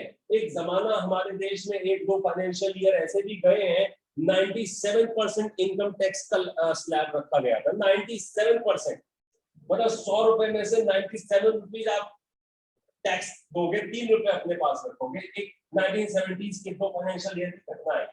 सबसे ज्यादा चोरियां टैक्स की लीगली उस जमाने में हुई थी। गवर्नमेंट ने कहा टैक्स इतना ज्यादा है, अब कोई नहीं पे करना चाहेगा, टैक्स रेट को रिड्यूस करिए ताकि लोग ईमानदारी से टैक्स भरें। यहाँ पर एक हिंदी की कहावत सेइंग है, अपने पैर पर कुल्हाड़ी मारना, ठीक है? मैं अभी कोट करके छोड़ रहा हूँ, एक्सप्लेनेशन लास्ट में दूंगा। अपने पैर पर कुल्हाड़ी मारना मतलब टैक्स कम कर दिया, सोचा ईमानदारी से टैक्स भरेंगे, सोचा, वर्ड अंडरलाइन कर लेना, ठीक है? गवर्नमेंट ने सोचा कि टैक्स कम कर देंगे तो ईमानदारी से लोग टैक्स भरेंगे। आगे आइए, दूसरी बड़ी घटना जो लिबरलाइजेशन के अंदर हुई वो ये था, reforms in indirect taxes. Indirect taxes के अंदर कई बार कैस्केडिंग इफेक्ट्स देखे जाते हैं। कैस्केडिंग इफेक्ट्स का मतलब होता है टैक्स के ऊपर टैक्स लगना। और अगर आप हमारे देश में 1 जुलाई 2017 में जो जीएसटी का प्रबंध किया गया है, उसमें इसी कैस्केडिंग इफेक्ट को न्यूट्रलाइज किया गया है। टैक्स के ऊपर टैक्स लगाया जाता है, उसको कैस्केडिंग इफेक्ट बोलते हैं। तो इनडायरेक्ट टैक्सेस शुरू में बहुत कॉम्प्लिकेटेड था, लोगों को समझ नहीं आता था, कई बार टैक्स के ऊपर टैक्स पे किया जाता था, स्टेट्स और सेंट्रल इनके बीच में टैक्स का डिस्प्यूट रहता था। इस प्रोसेस को सिंप्लीफाई किया गया, रिफॉर्म लाया गया इंडायरेक्ट टैक्सेस के लिए, ताकि टैक्स पेयर भी जाने और स्टेट या सेंट्रल गवर्नमेंट जो कलेक्ट कर रहा है उसको भी मालूम हो कि टैक्स किस तरीके से कलेक्ट किया जा रहा है, ठीक है? Reform in the indirect taxes. And finally simplification of the process. Earlier अगर मैं फॉर्मली बात करूं अपने देश के अंदर, तो टैक्स पेइंग एक बहुत बड़ा डिफिकल्ट टास्क होता था। बिना एक्सपर्ट ओपिनियन के आप टैक्स फाइलिंग कर ही नहीं सकते। आपको मतलब पैसा कमाया एंड आपको टैक्स पे करना है, बिना एक्सपर्ट असेसमेंट के आप अपना ये टैक्स लायबिलिटी कैलकुलेट ही नहीं कर पाते, ठीक है बेटा? तो ये एक चैलेंज रहा है हमारे देश के अंदर। अब हम ये कहते हैं कि अगर टैक्स प्रोसेस को सिंप्लीफाई कर दोगे, जैसे आज की डेट में है, इफ यू वांट टू पे tax, income tax, wealth tax देना चाहते हो, ठीक है, देयर आर वेब पोर्टल्स, आप वहां पर जाइए, 24/7 एआई मतलब आर्टिफिशियल इंटेलिजेंस के थ्रू आपको सारा असिस्टेंस मिल जाएगा, आपको टैक्स पे करने का सारी जानकारी मिल जाएगी, ठीक है? तो it is called simplification of tax process. Tax भरने का प्रोसेस सिंपल करो, जितना सिंपल करोगे लोग, टैक्स रेट कम करो और सिंपल प्रोसेस करो, ईमानदारी से टैक्स भरेंगे। तो टैक्स एरियाज के अंदर रिफॉर्म्स ये थे भाई। ऑब्वियसली टैक्स के लिए लोगों को एक ही रिफॉर्म चाहिए था, टैक्स कम कर दो, छोड़ो बाकी चीज। और दूसरा रिफॉर्म था कि भाई बहुत ज्यादा कॉम्प्लिकेटेड प्रोसीजर्स है तो उसे सिंप्लीफाई कर दो। ऐसे याद रख लेना। आ जाओ, अब बात आती है बच्चा फॉरेन एक्सचेंज रिफॉर्म्स की, यानी फॉरेन ट्रेड रिफॉर्म। बड़े ध्यान से पढ़ना है हमें इसको। मैंने बोला कि उस जमाने में बैलेंस ऑफ पेमेंट की सिचुएशन एडवर्स हो गई थी, यानी इंपोर्ट ज्यादा और एक्सपोर्ट कम। नतीजा ये हुआ कि हमें कई बार अकोमोडेटिंग ट्रांजैक्शंस का सामना करना पड़ा और उधार मांगना पड़ा। याद है balance of payment chapter, accommodating transactions. Accommodating transactions को यूज करके हमने बोरो किया और अपने डेफिसिट को मैनेज किया। ठीक है, 1991 में 15 दिन की इंपोर्ट के लिए पैसा रह गया। अब देश क्या करे, सरकार क्या करे? ठीक है, चलो जैसे तैसे वर्ल्ड बैंक से मदद तो मिल गई, लेकिन अब आगे क्या सोचना है इसके बारे में मैं बताता हूँ। भाई साहब सीधे बैठे, कभी जगह रहेंगे आप। अच्छा, तो सबसे पहला वहां सरकार ने क्या किया, कहा कि भाई ठीक है, हमें इंपोर्ट कम करना चाहिए और थोड़े समय एक्सपोर्ट को बढ़ाना चाहिए। बेटा वो पॉलिसी में बाद में करूंगा, लेकिन अभी मैं ये कहता हूँ एक्सपोर्ट कैसे बढ़ेगा। सोच के चलिए, अगर $1 की कीमत 52 रुपीज है और उस डॉलर की कीमत लगभग 61 रुपीज हो जाए, कैसा लगेगा? आप कहोगे कि सर इंपोर्टर्स के लिए तो बहुत दुख की बात है। कहाँ $1 पे 52 पे करना पड़ता था $1 को खरीदने के लिए, अभी 61 पे करना पड़ेगा। तो सर इंपोर्टर तो कहेगा मैं नहीं खरीदता, लेकिन एक्सपोर्टर क्या बोलेगा? वो कहेगा जी प्रोडक्ट बेचता था मैं, $4 का मेरा प्रोडक्ट था। सोचिए $4 का मेरा प्रोडक्ट था, $1 जब 52 का था। अभी सर मेरा प्रोडक्ट $4 का ही है, लेकिन पर डॉलर मुझे 61 रुपीज की पेमेंट होगी। बेनिफिट है, फायदा है। और ये फायदा क्या करेगा? एक्सपोर्टर्स को एनकरेज करेगा। ठीक है, लेकिन सबसे बड़ा सवाल ये उठता है कि ये सब करेगा कौन? ये भाई साहब, ये 52 से 61 इतना बड़ा जंप हो जाना ये कोई आम बात नहीं है। ये बहुत एफर्ट लगता है इस चीज में, बहुत मतलब इतनी आसानी से नहीं होता। लेकिन ये होता है बेटा दो तरीके से। एक तो होता है अपने आप, अपने आप मतलब होता है मार्केट फोर्सेस की वजह से। जो मार्केट फोर्सेस है ना, डिमांड एंड सप्लाई, उसकी वजह से होता है एक तो। और एक होता है बेटा जानबूझकर, डेलिबरेटली, इंटेंशनली। और ये कौन करवाता है? आरबीआई। तो भैया ये इतना बड़ा जो बदलाव हुआ है ये जानबूझकर किया गया था। किसने किया था? हमारे देश की सरकार ने। हमारे देश की सरकार ने मतलब सेंट्रल बैंक ने। क्यों किया था? कि इंपोर्ट कम हो जाए और एक्सपोर्ट बढ़ जाए। ठीक है सर, आ गया समझ में? पक्की बात है। तो पहला काम है जी डिवैल्यूएशन ऑफ रुपी। पहला जो बदलाव आया वो था डिवैल्यूएशन ऑफ रुपी। डिवैल्यूएशन के अंदर हम बात कर रहे थे, देख लीजिए, डिवैल्यूएशन के अंदर हम बात कर रहे थे, it refers to the reduction in the value of domestic currency by the government, by the government. यहां पर 52 से 61 हो जाना, बेटा वैल्यू ऑफ रुपी डिक्रीज हुआ है। आप कहोगे कि अरे सर इंक्रीज हुआ है, नहीं, ये डिक्रीज हुआ है। सर प्राइस इंक्रीज हुआ है, प्राइस ऑफ डॉलर इंक्रीज हुआ है, but value of rupee decrease हुई है। मानिए इस बात, डॉलर का प्राइस बढ़ा है लेकिन वैल्यू ऑफ रुपी यहाँ पर गिरा है।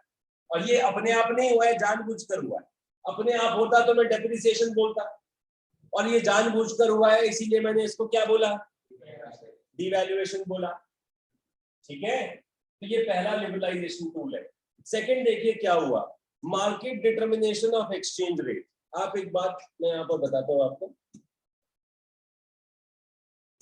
देखिए फॉरेन करेंसी का रेट, जैसे कि $1 की कीमत 60 रुपीज होगी, तो इसको डिसाइड करने के लिए बच्चे दो तरीके हैं। एक होता है फिक्स एक्सचेंज रेट और एक होता है जी फ्लेक्सिबल एक्सचेंज रेट। फ्लेक्सिबल मतलब मार्केट फोर्सेस, और फिक्स एक्सचेंज रेट मतलब आरबीआई। तो प्रायर टू 91 से पहले फॉरेन करेंसी का रेट डिटर्मिनेशन आरबीआई किया करती थी। ठीक है, और अब 91 के बाद में हमने ये अलाउड, लिबरल मतलब फ्रीडम दे दिया कि भैया ठीक है आरबीआई तो कर ही रही है, अगर मार्केट को अपने आप करना है तो वो भी कर सकते हैं। ठीक है जी, मार्केट डिटर्मिनेशन। आगे की बात करते हैं, यहां पर आइए। Reduction in import duties. याद करो बेटा, दूसरी कंट्री से नहीं मंगाना, कहता मंगाऊंगा, मैं कहा मंगाएगा तो इंपोर्ट ड्यूटी ज्यादा देगा, बहुत ज्यादा पे करते थे। मतलब एक बहुत से कैपिटल गुड्स पर ये ड्यूटी 250% तक थी, 250%। ठीक है जी, उसको रिड्यूस किया गया। जब आपको फ्रीडम दे दी है तो दूसरी तरफ टैक्स कम करना पड़ेगा ना। फ्रीडम तो दे दिया सर, लेकिन टैक्स कम नहीं किया, 250% अभी भी वसूलेंगे। भाई किस बात का फ्रीडम? ठीक है, तो एक तरफ हमने फ्रीडम दिया कि भाई मंगा लो जितना मंगाना है, दूसरी तरफ हमने इंपोर्ट ड्यूटीज को कम कर दिया थोड़ा, ताकि आप आसानी से मंगा सको, फैसिलिटेट करना है ना। ठीक है जी, ये तो नहीं है ना कि भाई दिखाने के लिए कर दिया लिबरलाइजेशन लेकिन पीछे से वही कान पकड़े हुए आपके, ऐसा थोड़ी करना था। तो इधर से हमने आपको फ्रीडम दिया, उधर टैक्स कम किया, इंपोर्ट ड्यूटी को कम कर दिया गया।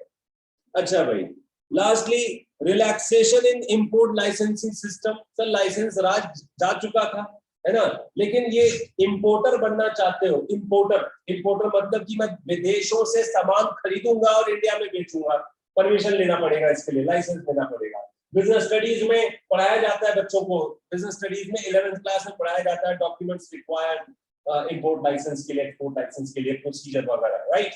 तो इंपोर्ट लाइसेंस लेना एक जमाने में अपने आप में एक चैलेंज और एक अचीवमेंट हुआ करता था।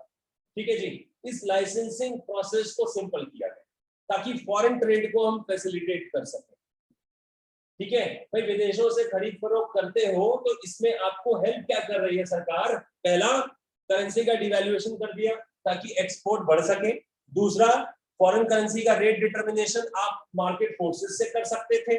तीसरा, इंपोर्ट ड्यूटीज कम कर दी है। और आखिरी में लाइसेंसिंग सिस्टम को सिंपल कर दिया गया, इंपोर्ट लाइसेंसिंग सिस्टम। ठीक है सर, तो ये ऑल दोज एरियाज जो लिबरलाइज करने थे हमें, वो हमने कर दिए। ये यहाँ पर लिबरलाइजेशन का पार्ट खत्म हुआ। आया समझ? आइए आगे चले और बात करें प्राइवेटाइजेशन। प्राइवेटाइजेशन, मैं एक इंटरनेशनल ऑथर की बुक पढ़ रहा था, उसमें लिखा हुआ था द कॉन्सेप्ट ऑफ डीनेशनलाइजेशन।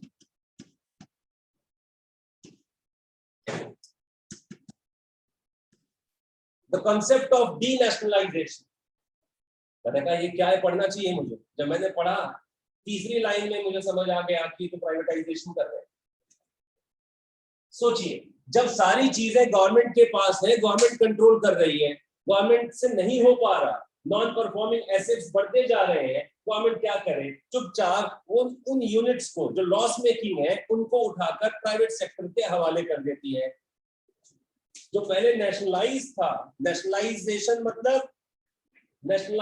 मतलब कोई भी ऐसी एक्टिविटी जो देश के हित में की जाएगी।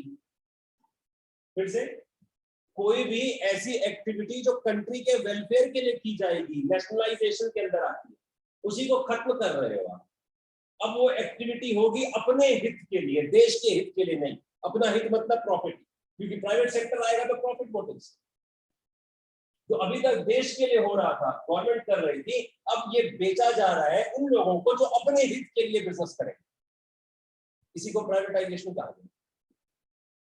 ये प्राइवेटाइजेशन या डीनेशनलाइजेशन करने के बच्चे दो रास्ते हैं हमारे पास।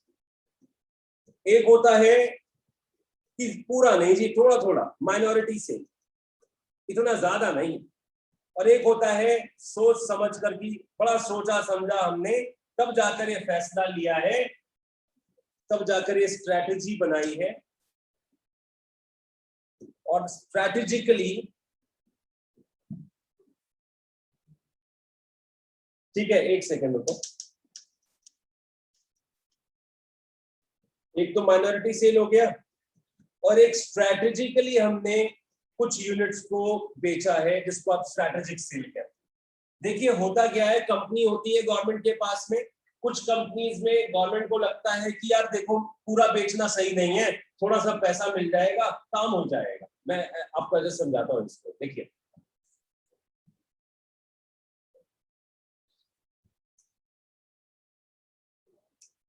गवर्नमेंट कहती है जी हमारी एक अंडरटेकिंग है, एक यूनिट है जिसका नाम है एनटीपीसी, एक है steel authority of India limited, एक है oil and natural gas corporation, एक है भारत हैवी इलेक्ट्रिकल लिमिटेड, एक है gas authority of India limited, ठीक है जी, एक है हमारा मारुति उद्योग, ठीक है सर। तो ये सारी चीजें हैं गवर्नमेंट के पास में। गवर्नमेंट कह रही है और भी बहुत सारे होटल्स चेन वगैरह थी गवर्नमेंट के पास में, नहीं लिखवा रहा हूं मैं, ठीक है, आप समझिए। गवर्नमेंट कहती है भाई साहब ये कुछ ऐसी चीजें हैं हमारी जो हमें प्रॉफिट देती हैं, हिंदी में कहते हैं नवरत्न, है ना, प्रीशियस, इससे तो हमें फायदा मिलता है, लेकिन ये प्रीशियस जरूर है, बट सर इसमें ना हमारे पास में फायदा नहीं हो रहा है बिकॉज पैसा लैक कर रहा है, फंडिंग लैक कर रही है। तो एक काम करते हैं, इनके ना हम शेयर्स बेच देते हैं। ये वो इंडस्ट्रीज थी जिनमें अगर थोड़ा सा पैसा मिल जाए तो ये इंडस्ट्री प्रॉफिट कमाने लगेगी। तो भैया समझदारी दिखाओ, इसको पूरा मत बेचो, थोड़ा सा शेयर बेच दो, पैसा ले लो पब्लिक से, बोलो कि आ जाओ तुम भी शेयर होल्डर, आ जाओ साथ में बिजनेस करते हैं, प्रॉफिट होगा तो तुम्हें भी मिलेगा, खुश रहेगा, समझिए। अच्छा, एक इंडस्ट्री कुछ ऐसा, यहाँ पे जो एग्जांपल मैंने दिया है, ये कहते हैं भाई साहब ये गाड़ी बनाने में गवर्नमेंट का क्या काम, गाड़ी बना रहे हो वेलफेयर के लिए, समझ आता है कुछ अजीब सा साउंड करता है, कार बनाते हैं जी किसके लिए, गवर्नमेंट बनाती है, किसके वेलफेयर के लिए, समझ आता है नहीं। इसमें कहते हैं जी इसमें तो हम पैसा भी लगा देना अगर कहीं से लाकर तो भी ये लॉस मिलेगा, क्योंकि मोटिव हमारा वेलफेयर है, तो भी लॉस ही मिलेगा। तो बड़ा सोचा समझा और हमने कहा इसको तो हम पूरा बेच देंगे, इसको हम सेल कर देंगे, ठीक है सर। अब सुनिए, ये जो शेयर्स बेचे जा रहे हैं इन्वेस्टर्स को बेचे जा रहे हैं, पब्लिक को बेचे जा रहे हैं, ठीक है, और ये जो सेल किया गया है ये प्राइवेट सेक्टर को सेल कर दिया गया कि जी भैया आओ और हम आपको पूरा पूरा ओनरशिप और मैनेजमेंट और कंट्रोल पूरा दे रहे हैं। यहां पर समझिएगा, यहां पर सिर्फ शेयर्स दिए गए हैं, ओनरशिप एंड कंट्रोल गवर्नमेंट के पास है, ओनरशिप नहीं दी गई है, लेकिन यहां पर हम ओनरशिप एंड कंट्रोल किसका, ऑफ पब्लिक सेक्टर अंडरटेकिंग, किसको दे देते हैं, प्राइवेट सेक्टर। तो बड़ा सोच समझ के जब आप ये कदम उठाते हो जहां पर पब्लिक सेक्टर अंडरटेकिंग का ओनरशिप और कंट्रोल प्राइवेट सेक्टर के हवाले कर दिया जाता है, इट इज नोन एज, क्या बोलते हैं जी हाँ। और जहां पर कहते हो कि नहीं पूरा नहीं बेचूंगा मैं, थोड़ा सा बेचूंगा ताकि पैसा आ जाए और कंपनी को मैं रिवाइव कर लूं, ठीक है, कहते हैं माइनॉरिटी सेल। माइनॉरिटी सेल का एक और नाम मैंने एक बुक में पढ़ा है, उसको कहते हैं बेटा डिसइन्वेस्टमेंट, ठीक है। तो प्राइवेटाइजेशन होता है दो तरीके से, डीनेशनलाइजेशन होता है दो तरीके से, माइनॉरिटी या स्ट्रैटेजिक। माइनॉरिटी में डिसइन्वेस्टमेंट करते हैं, स्ट्रैटेजिक में पूरी यूनिट को बेच देते हैं प्राइवेटाइजेशन के तहत। तो ये है जी प्राइवेटाइजेशन जो मैंने बताया। अब आते हैं कुछ लोग खफा हुए, कुछ लोग खुश हुए, कुछ लोग नाराज हुए कि प्राइवेटाइजेशन क्यों किया, कुछ लोग कहते हैं बहुत बढ़िया किया। अब आपको समझाता हूँ, प्राइवेटाइजेशन के कुछ फायदे थे और ऑब्वियस फायदे, ऑब्वियस गेन्स थे ये कि ये तो मिलना ही था, ठीक है जी, समझिएगा। ऑब्वियस गेन्स ऑफ प्राइवेटाइजेशन समझाने जा रहा हूँ। सबसे पहली चीज मैंने बोल्ड कर दिया ऑलरेडी, आप देख रहे हैं बोल्ड वाला part, high productivity. Sir government के पास में बहुत सारी यूनिट्स थी, सुनिएगा जरा सुनिएगा, गवर्नमेंट के पास, ये वाला पार्ट समझा रहा हूं मैं, गवर्नमेंट के पास में बहुत सारी अंडरटेकिंग्स थी, बहुत सारी चीजें मैनेज करनी है, सारी चीजें संभालनी है देश के इंटरेस्ट में, है ना। अच्छा, उसमें से बहुत सी यूनिट्स जो है गवर्नमेंट की वो परफॉर्म नहीं कर पा रही हैं, ठीक है जी, ये तो पूरा ही नहीं कर पा रही है, तो बहुत ही ज्यादा दिक्कत हो गई। गवर्नमेंट ने उसको उठाकर बेच दिया, सुनिएगा, गवर्नमेंट ने उठाकर बेच दिया, किस वाले को, कहा कि भैया इसको आइडेंटिफाई करते हैं और इसको कोई ले ले तो हम बेचने को तैयार है, बेच दिया इसको। किसने खरीदा जी, किसी प्राइवेट सेक्टर ने खरीदा। अब भाई उस प्राइवेट सेक्टर के पास तो कुल मिलाकर एक ही है, उसका करता धरता तो सब यही है ना, उसके पास बहुत सारा तो कुछ है नहीं, कहता जी ये खरीदा है हमने, इसको ठीक करूंगा मैं, और फायदे के लिए खरीदा है, इससे फायदा कमाना मेरा एम है। अब वो क्या करेगा, पूरा ध्यान लगाएगा, एफर्ट लगाएगा, जो जो कर सकता है इस इंडस्ट्री को संभालने के लिए, इसको अच्छा करने के लिए। क्या होगा, इस इंडस्ट्री का जो प्रोडक्टिविटी लेवल है ना, वो बढ़ेगा, एफिशिएंसी बढ़ेगी। समझ में आ रहा है कुछ? क्योंकि आपके पास इतना फंड भी नहीं था, आप गवर्नमेंट के पास में सारी चीजें चलानी है, इतना पैसा भी नहीं बचता, इस यूनिट के लिए इतना पैसा भी नहीं बच पाता, सभी में थोड़ा थोड़ा बस चलता रहे, बस ये एम है। लेकिन ये कहता है चलता रहे नहीं, बढ़िया चलना चाहिए, जो कर सकता हूं करूंगा, इसके लिए प्रोडक्टिविटी एनहांस होना एक ऑब्वियस रिजल्ट है। ठीक है, next one, induces upgradation and modernisation. Sir government के पास ये थी, पब्लिक कहती कि सर इसमें ना एक ऐसा प्रोडक्ट ला दो, एक ऐसा प्रोडक्ट, आप ऐसा वाला दे रहे हो, ऐसा वाला बना दो ना, बढ़िया लगेगा।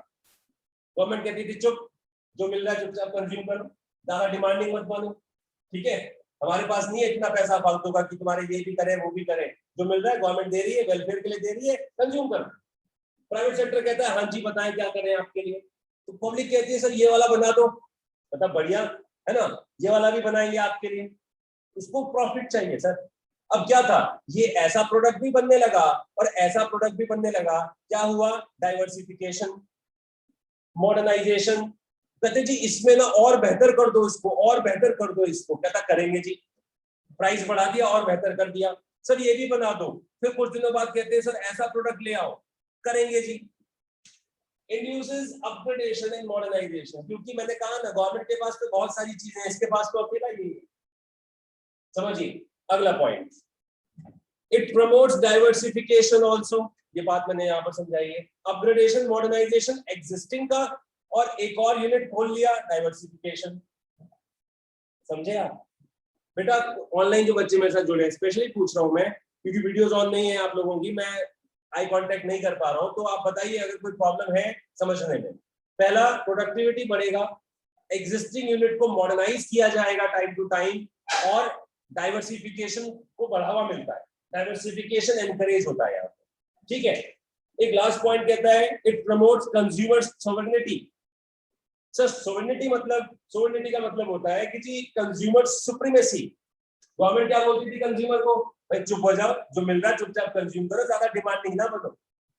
ये कहता है जी बताओ आपके लिए क्या बना दूं, कंज्यूमर को प्रेफर करने लगा, कंज्यूमर प्रेफरेंस का ख्याल करने लगा, और ऐसा सेक्टर जो कंज्यूमर की लग्जरीज का या उसकी नीड्स का या वांट्स का ख्याल रखे, ऑब्वियसली उसको फायदा होता है, मार्केट बूम देती। बूम मतलब हाई डिमांड, ये फायदे हैं जी, ये तो ऑब्वियस गेन्स है, प्राइवेटाइजेशन के तो मिलना ही मिल रहा था। आइए इंपैरेटिव लॉसेस की बात करते हैं, मतलब फायदा है तो नुकसान भी हुआ होगा, कुछ लोग खफा हैं तो कुछ रीजन भी था ना, नाराजगी की वजह कुछ तो होगी। पहली वजह देखिए, ये जो सोशलिस्टिक पैटर्न की बात आप कर रहे थे, ये सिर्फ नाम का रह जाएगा, सिर्फ ये थ्योरेटिकल पॉसिबिलिटी रह जाएगी, क्योंकि इसका कोई पब्लिक सेक्टर अंडरटेकिंग जो कि प्राइवेटाइज हो गई, फिर पीएसयू का रेलेवेंस ही क्या रहा, लोगों का ये कहना था। सर आपने कहा, सुनिए, आपने कहा कि जी हम सोशलिस्टिक पैटर्न को पूरी तरह नहीं अडैप्ट करते, नींद आ रही है आपको, ऐसी जगह बैठोगे तो नींद आएगी, बस बालकनी वाली कॉर्नर सीट ली है तो पीछे देख रहा है, हाँ जी जान जाओ थोड़ा सा। तो गवर्नमेंट ने कहा जी हम तो मिक्स इकोनॉमी अपना रहे हैं, ठीक है, मिक्स इकोनॉमी में प्राइवेट सेक्टर भी है गवर्नमेंट सेक्टर भी है, तो जब आपके पास गवर्नमेंट सेक्टर अंडरटेकिंग्स है, ठीक है, गवर्नमेंट सेक्टर अंडरटेकिंग्स है, तो वेलफेयर करो ना उससे, आप उन्हें बेच क्यों रहे हो? अगर बेच रहे हो तो पीएसयू पब्लिक सेक्टर अंडरटेकिंग से थ्योरेटिकल पॉसिबिलिटी दिखाई देती है। लोगों का ये कहना है, तो अब आए भाई, लोग अभी भी बात कर रहे हैं कि हर बजट में, जब भी बजट आ रहा है, हर बजट में आप कह रहे हो कि we are like gradually selling public sector undertakings, और इस बार तो स्ट्रिक्ट नोट दे दिया, कहते हैं कि what do you think, economy को, पब्लिक को, जनता को, what do you think, public sector undertakings are for making money? No, we are just for imparting welfare. अच्छा ठीक है, फिर टैक्स पेयर का पैसा लेकर पब्लिक सेक्टर अंडरटेकिंग में लगाया जा रहा है, इसका क्या जवाब है? जब आपका ये कहना है कि हम आपको प्रोडक्ट बनाकर आपको प्लीज करने के लिए नहीं है, ठीक है, हम आपका वेलफेयर इम्पार्ट करने के लिए है, बाकी जो जरूरतें हैं, जो लग्जरीज है, वो प्राइवेट सेक्टर पूरी करेगा। ठीक है, तो जो ऑब्वियसली हमारा क्वेश्चन भी लाजमी होगा, इतने सालों से जिन पब्लिक सेक्टर अंडरटेकिंग्स को टैक्स पेयर्स के खून पसीने से सींचा गया है, उसका जवाब क्या है? आज उसको बेचने से पहले, किसी एक प्राइवेट सेक्टर लॉबी को बेचने से पहले हमारा ये क्वेश्चन जायज है। ठीक है, खैर वो बात की बात है, थोड़ा सा हैवी लेवल डिस्कशन हो गया है। अभी तो सोशलिस्टिक पैटर्न एक थ्योरेटिकल पॉसिबिलिटी रह जाएगा, यहाँ पर ये लोगों का कहना है। साइमल्टेनियसली मैं इस पॉइंट पर आता हूं, privatisation encourages free play. Free play का मतलब है जी, बताइए, आप बताइए, मैं आपके लिए क्या बना दूं, ठीक है, कौन सा प्रोडक्ट बना दूं, अच्छा कैसा बना दूं। जब मैं आपकी हर चीज सुनने लगा, आपका अरे यार मैं कहता हूँ देखो ये लोग बना देते हैं, ठीक है, पहले आपने कहा ऐसा कर दो, आपने वैसा कर दिया, ऐसा कर दो, तो आपकी बातों को सुनने लगा, और सुन रहा है तो किसके पर्पज से, आपको गुड्स देने के लिए ना, एग्जैक्टली, और अपना प्रॉफिट लेने के लिए, ठीक है ना। तो पता है क्या होगा, यही कंज्यूमर सोवरेनिटी ना तब्दील हो जाएगी, मार्केट फोर्सेस को बिल्कुल एक्टिव कर देगी, और क्या होगा कि सोशल वेलफेयर जो गवर्नमेंट के जमाने में जो प्रैक्टिकल अप्रोच जितना भी मिलता तो था, यहाँ प्राइवेटाइज सेक्टर सिर्फ उन्हीं सेक्शंस को फोकस करेगा जो उसके लिए वर्दी है। लॉस ऑफ सोशल वेलफेयर खत्म, ठीक है ना भाई।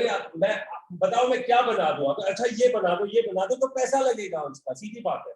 अब लोग कहेंगे कि सर वो बना रहे हो लेकिन ये जरूरत है, मैंने कहा इसमें प्रॉफिट नहीं है, ये बनाऊंगा मैं इसमें प्रॉफिट, ये गलती है, ठीक है जी। कोई भी मल्टीनेशनल कंपनी भारत में अगर आई है तो उसका प्रैक्टिकल अप्रोच लग्जरीज को प्रमोट करना है, एसेंशियल्स को नहीं, क्योंकि वो जानते हैं लग्जरी की जो प्राइसिंग है वो एक लेवल से ज्यादा नहीं हो सकती, बट नीड की, सॉरी एसेंशियल्स की, लेकिन लग्जरी की प्राइसिंग किसी भी लेवल तक बढ़ाई जा सकती है।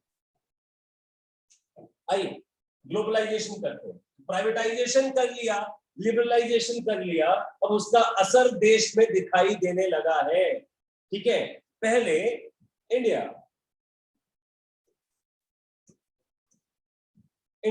यानी भारत दूसरे देशों से कांटेक्ट नहीं करता था, दूसरे देशों से वो बिजनेस करना नहीं चाहता था, दूसरे देशों से ज्यादा ट्रेड रिलेशंस नहीं बनाता था। कुछ कंट्रीज ऐसी थी जिनके पास में ऐसा आइटम था जो हमें मंगाना ही पड़ेगा, जैसे ऑयल हो गया, ठीक है, हैवी जो कैपिटल गुड इंडस्ट्रीज हो गई, जैसे कि आपका जर्मनी से, जापान से हम मशीनें इंपोर्ट किया करते थे एक जमाने में।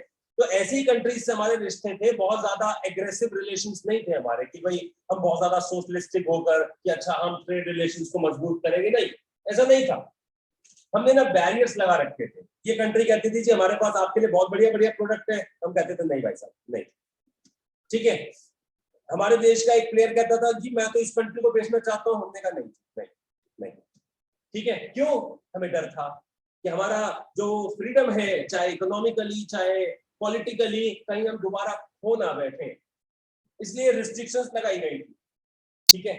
लेकिन ग्लोबलाइजेशन अब जो होने लगा, लिबरलाइजेशन और प्राइवेटाइजेशन की वजह से, जब आपने कहा कि फ्रीडम टू इंपोर्ट गुड्स, कहता सर मंगा लो यहाँ से, हमने कहा मंगा ले यार, अब तो लिबरलाइज्ड है, ठीक है। दूसरी कंट्री कहती है, ये कहता है जी आ जाओ, अब हमने कहा जी फॉरेन इक्विटी दे दी, हमने अलाउ कर दिया, आ जाइए। ये अब इम्पैक्ट नजर आने लगा कि जो बैरियर्स लगाए गए थे ये अब खत्म हो गए, हमने जैसे इन बैरियर्स को रिमूव किया, ये इंडिया जो कि हमारी डोमेस्टिक इकोनॉमी है, ये वर्ल्ड इकोनॉमी के साथ इंटीग्रेट हो जाती है, ठीक है। हमारी डोमेस्टिक इकोनॉमी वर्ल्ड इकोनॉमी के साथ इंटीग्रेट हो जाती है, और बेनिफिट मिलता है कंबाइंड सोर्स का, कंबाइंड, जिसको हम सिनर्जी इफेक्ट कहते हैं। सिनर्जी इफेक्ट का मतलब है कंबाइंड एनर्जी जो आपको बेनिफिट दे रही है, ठीक है, आगे समझ में। तो it is just the deeper like the integration of domestic economy with the world's economy, so that whatever changes that may happen in our economy, it may impact other economies also. भाई हमारे देश में अगर कुछ अच्छा है आपके पास नहीं है, हमसे ले लो, हम बेचने को तैयार है। इजराइल क्यों तब्दील हुआ एक अच्छी कंट्री में, एक जिसे सिविलाइज्ड नेशन कहते हैं ना, इतना ज्यादा पोटेंशियल है उनके पास में रिसर्च एंड डेवलपमेंट पे, उस कंट्री का रिसर्च एंड डेवलपमेंट पे एक अच्छा खासा प्रपोर्शन खर्च किया जाता है। देश के लोगों में एक पेट्रियटिज्म, नेशनलिज्म तो बूस्ट करता ही है, कहता है जी आप देश को कम से कम 3 साल हमारे देश की आर्मी में सर्व करोगे, ये मैंडेट है हमारे देश का, चाहे कोई भी जवान हो, चाहे मेल हो चाहे फीमेल हो, हमारे देश की आर्मी को 3 साल तक मिनिमम सर्व करेगा ही करेगा, मैंडेट है। इट इन्फ्यूजेस डिसिप्लिन, ठीक है, सिविलाइज पीपल जो आप, ठीक है 3 साल बाद आप वहां से हट जाते हो, आप कहते हो ठीक है मैं जॉब करूंगा या मैं अपना बिजनेस करूंगा, but the sense of discipline जो इंफ्यूज हुआ होगा उस 3 साल के अंदर, वो आपको आगे काम आएगा और देश को इसी राइट डायरेक्शन की जरूरत भी है। तो इजराइल का मैंने एक एग्जांपल दिया। अब इजराइल कहता है जी हमने तो एक आर्टिफिशियल इंटेलिजेंस तैयार किया है, हमने ड्रोन टेक्नोलॉजी तैयार की है, आपके पास नहीं है तो ले लो, हमसे बेचने को तैयार है। इस तरीके से देखो, हमारे पास नहीं है, दूसरे ने बना लिया, हम खरीद लेते हैं, इंपोर्ट कर लेते हैं और हम उसका इस्तेमाल करके हम भी वेल इक्विप्ड हो जाते हैं। इसको कहते हैं सिनर्जी बेनिफिट। अगर हम कहते नहीं तुमने किया, तुम अपना जानो, हमारा देश हमारा है, तुम्हारा देश तुम्हारा है, हम तुमसे क्यों खरीदें, ऑब्वियसली आप इतने रिलक्टेंट रहोगे, इतना रेजिस्ट करोगे तो ग्रोथ एडवर्सली इंपैक्ट होगी। तो ग्लोबलाइजेशन में हम इंटीग्रेट करते हैं अपनी इकोनॉमी को वर्ल्ड इकोनॉमी के साथ। अच्छा देखो, अच्छा असर भी पड़ेगा तो भैया बुरा असर भी दिखाई देगा। बुरा असर भी है क्या? 2008 में अमेरिका ने रिसेशन फेस किया और अमेरिका हमारा मेजर ट्रेडिंग पार्टनर है, तो उसका असर हमारे देश में भी पड़ा कि नहीं पड़ा? अच्छा है तो अच्छा पड़ेगा, बुरा है तो बुरा असर पड़ेगा। तो एक फैमिली में सुख दुख बराबर है, बिल्कुल वही चीज है कि पहले आप कहते थे मेरे को उनसे मतलब नहीं है, लेकिन जब you are part of family now, तो अच्छा और बुरा दोनों असर झेलने के लिए तैयार हो जाए। ये है ग्लोबलाइजेशन। और लोग कहते हैं ग्लोबलाइजेशन सिर्फ एक दिन की बात नहीं है, एक कॉन्टिन्यूस एफर्ट होता है, स्ट्रैटेजी बनाई जाती है कि how we are going to globalise our economy with the world's economy, कैसे हम करेंगे इस चीज को। देयर आर सर्टेन स्ट्रैटेजीज जो मैं डिस्कस करने जा रहा हूँ। मेरे साथ आइए इस बात को समझने के लिए, क्योंकि इतनी आसानी से समझ नहीं आएगा आपको। इसके लिए देख लो यहाँ पर, it is a complex phenomena. ठीक है जी, तो इतनी आसानी से समझ आने वाला काम नहीं है। फिर सो रहे हो हैं? देखो, strategies promoting globalisation in the economy, right. सबसे पहला तो ये है, सबसे पहला point, increase in equity limit of foreign investments. जो फॉरेन इन्वेस्टमेंट्स है, जो एफडीआईज है, हमने कहा था एफडीआई होगा भारत में 26%, कुछ एरियाज में 49%, ठीक है, इससे ज्यादा नहीं किया था हमने।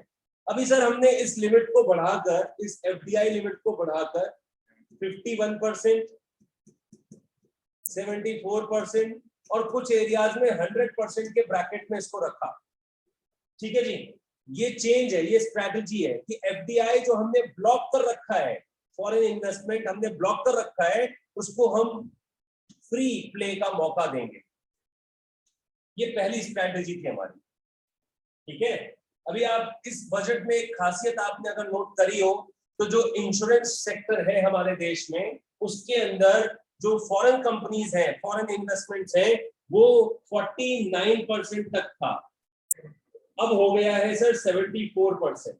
मतलब समझ लीजिए कि अगर ये एक कंपनी है, इस कंपनी का नाम है टाटा एआईजी, ठीक है, इसमें 49% होल्डिंग है एआईजी की, ये एक हाइपोथेटिकल है, राइट, और बाकी 51% होल्डिंग है टाटा की, राइट।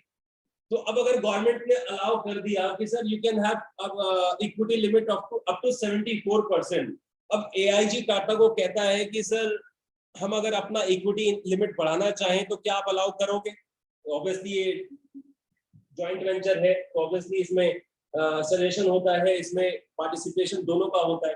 तो अगर टाटा अलाउ कर दे कि ठीक है जी आप कर सकते हो, राइट, और जैसे ही अमेरिकन इंश्योरेंस ग्रुप ने अपना 49% से इक्विटी लिमिट बढ़ाकर 74% कर लिया, ओनरशिप और कंट्रोल किसके हवाले चला गया? समझ रहे हो इस तरह? ये है आपका, तो ये है इंक्रीज इन इक्विटी लिमिट, जिससे लोगों का बिजनेस कॉन्फिडेंस इंडिया में बढ़ेगा। पहली स्ट्रेटेजी।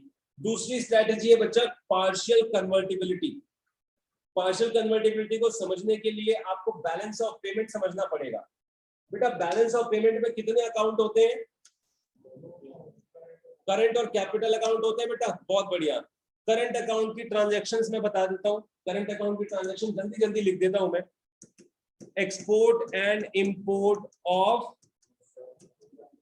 अलग अलग होता है भैया, export and import of services,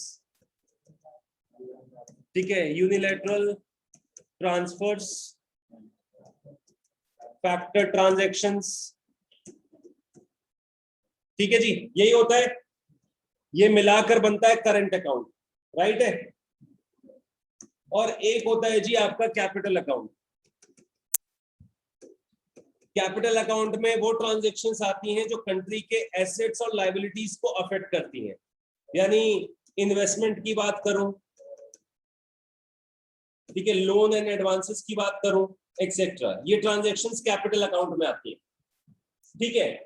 तो बेटा पार्शियल कन्वर्टिबिलिटी ऑफ रूपी, फ्लैशबैक में जाना चाहूंगा आपको, ये देखिए, market determination of exchange rate, याद करिए, डॉलर की कीमत कितनी होगी ये दो तरीके से डिसाइड होता है। 91 से पहले ये कौन तय करता था? 91 के बाद में जो लिबरलाइजेशन हुआ उसमें आपको रिलैक्सेशन दिया गया और कहा गया कि भैया मार्केट फोर्सेस भी तय कर सकती हैं फ्रीडम, लेकिन ये फ्रीडम पूरी तरह से नहीं थी। सुन लीजिए पहले पूरी बात, ये जो फ्रीडम है ना कि मार्केट फोर्सेस से भी आप डॉलर के रेट को तय कर सकते हो, बेटा जी ये फ्रीडम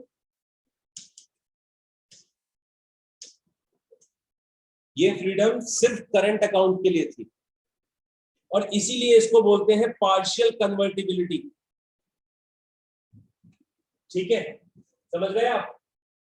इसीलिए इसको बोलते हैं पार्शियल कन्वर्टिबिलिटी, कि आप मार्केट फोर्सेस से सभी तरह की ट्रांजैक्शंस का डिटर्मिनेशन नहीं कर सकते, सिर्फ करंट अकाउंट की ट्रांजैक्शंस का डिटर्मिनेशन कर सकते हो। That is why partial convertibility.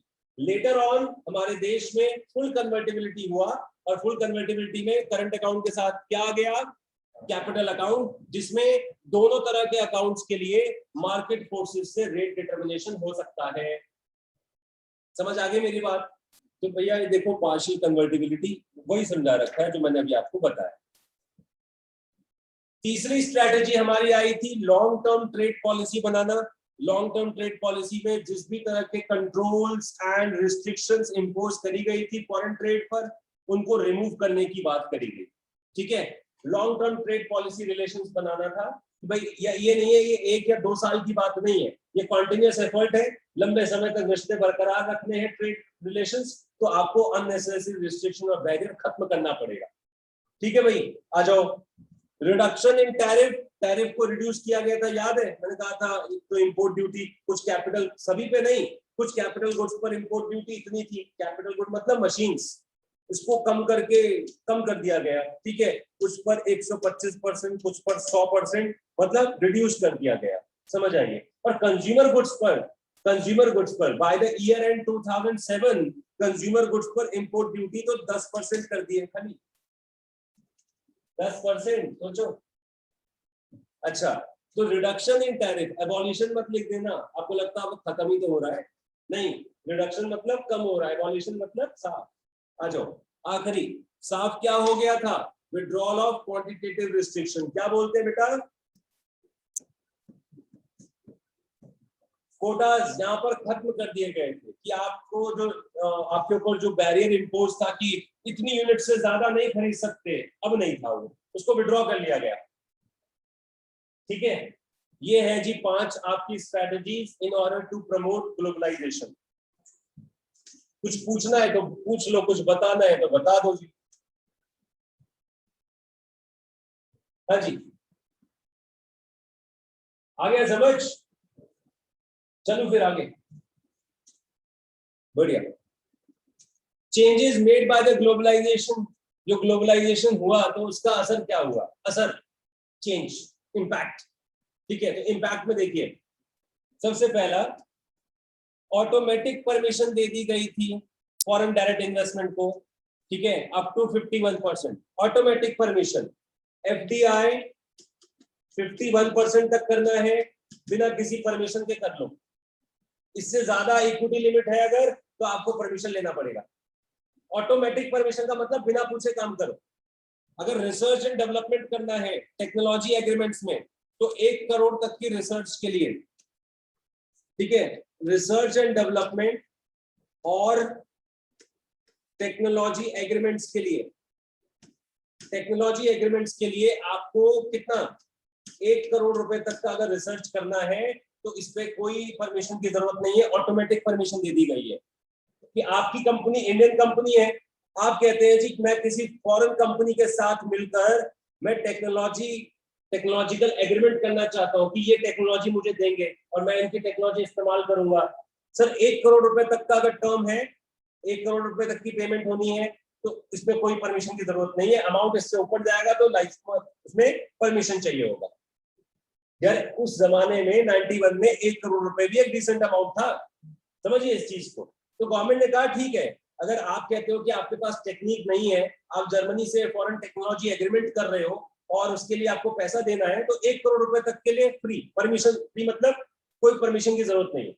Amount कहते हो 10 करोड़ का है तो आ जाओ, बताओ जरा 10 करोड़ का कैसे है, परमिशन ले लो तब कर, ठीक है। तीसरा चेंज ये आया था, इंडियन रुपी डिवैल्यू कर दिया गया था, डिवैल्यूएशन हो गया था इंडियन रुपी का।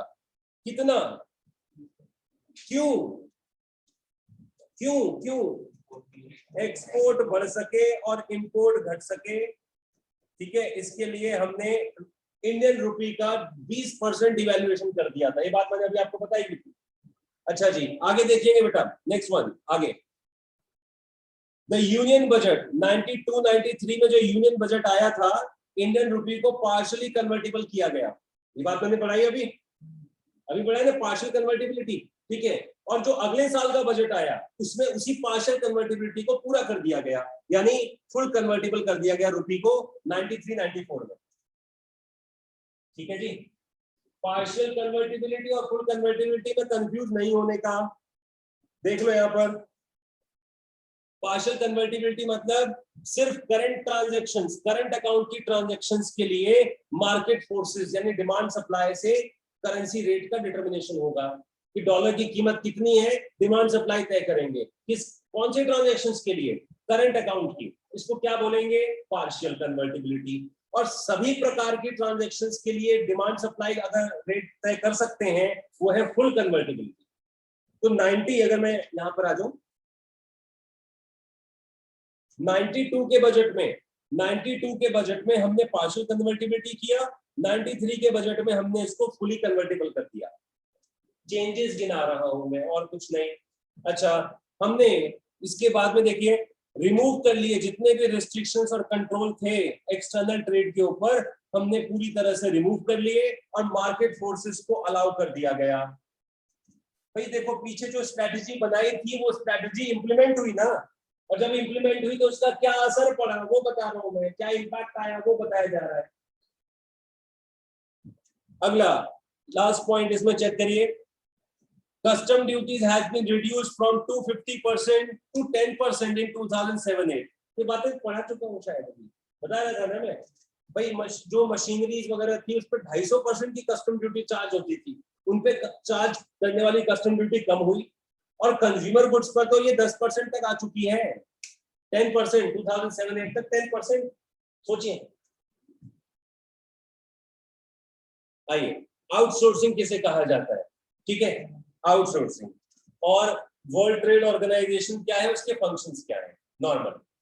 ये 3 स्लाइड मैं अभी छोड़ रहा हूं, सुनिएगा मेरी बात पूरी, क्योंकि रिलेटेबल कितनी खुशी है, खुशी का इजहार देखने को मतलब ऐसे कि जैसे अभी यहाँ से फ्री होगा सीधे इसकी शादी होने वाली है।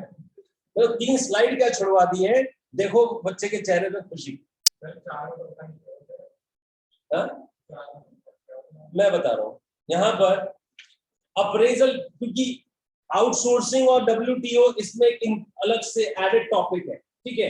तो जो मैंने नॉलेज के लिए उसमें डाला जरूर है, अंडरस्टैंडिंग लेनी है और सिलेबस में बोला गया है कि पढ़ाओ, ठीक है, इसलिए पढ़ाया गया है। लेकिन रिलेटेबल पार्ट अप्रेजल समझना जरूरी है। लिबरलाइजेशन, प्राइवेटाइजेशन, ग्लोबलाइजेशन पढ़ने के बाद में क्या असर आया, क्या इंपैक्ट हुआ, क्रिटिकल असेसमेंट की ये पॉलिसी कितनी सक्सेसफुल या कितनी गलत थी। आइए, कुछ लोग कहते हैं जी हम तो साथ हैं, ये रिफॉर्म्स बढ़िया है, कुछ लोग कहते हैं नहीं बेकार है। तो दोनों चीजें समझिए। आइए, सबसे पहला, increase in the rate of economic growth. कहां 1980 से 91 तक जीडीपी ग्रोथ रेट कितना हुआ करता था? 5.6%। ठीक है। और 92 2001 के ब्रैकेट में, 92 से 2001 के ब्रैकेट में एक कंसिस्टेंसी हमने रिकॉर्ड करी, दिख रहा है आपको?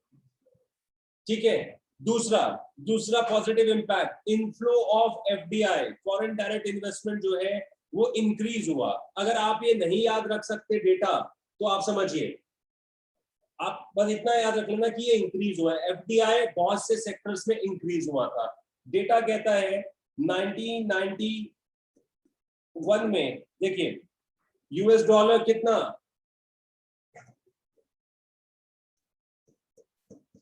100 मिलियन, और 2003-4 में आते आते जब हमने ग्लोबलाइजेशन को प्रमोट किया तो ये 150 बिलियन यूएस डॉलर हो गया।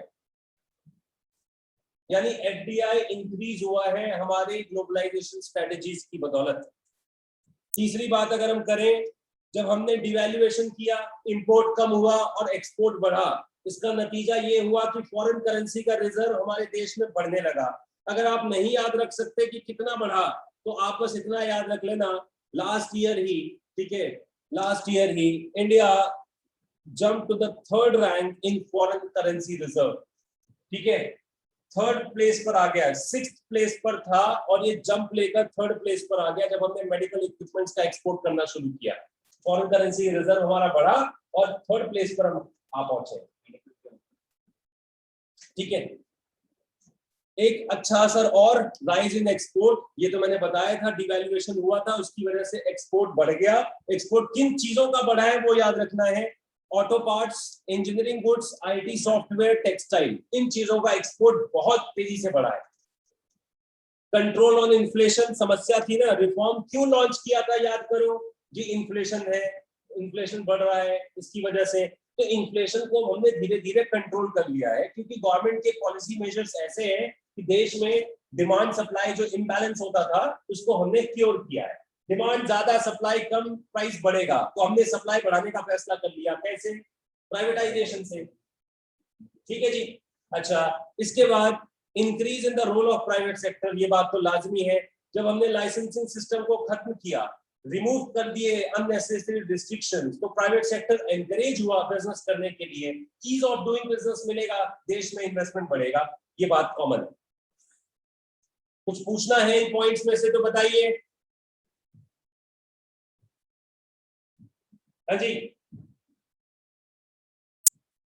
अब आइए आर्गुमेंट अगेंस्ट, मतलब कुछ लोग जो खिलाफ थे कहते हैं ये बेकार है, गलत हुआ ये, उनका सुन लीजिए। ग्रोइंग अनएम्प्लॉयमेंट, बेरोजगारी बढ़ रही है क्योंकि जो भी मल्टीनेशनल कंपनी इंडिया में आ रही है वो capital intensive technique of production use कर रही है, मशीन ज्यादा, लेबर कम, नतीजा ये देश में बेरोजगारी बढ़ी है। टेक्नोलॉजी एडवांस हो गई है, इसका मतलब कम लोगों का इस्तेमाल करके भी काम पूरा हो सकता है। क्या होगा, हमारे देश में पॉपुलेशन तो ऑलरेडी ज्यादा है, कम लोगों का इस्तेमाल करके भी हम काम कर सकते हैं। इससे क्या होगा, रिक्वायरमेंट ऑफ मैन पावर कम, बेरोजगारी बढ़ेगी। इस चीज को किसी ने एड्रेस नहीं किया।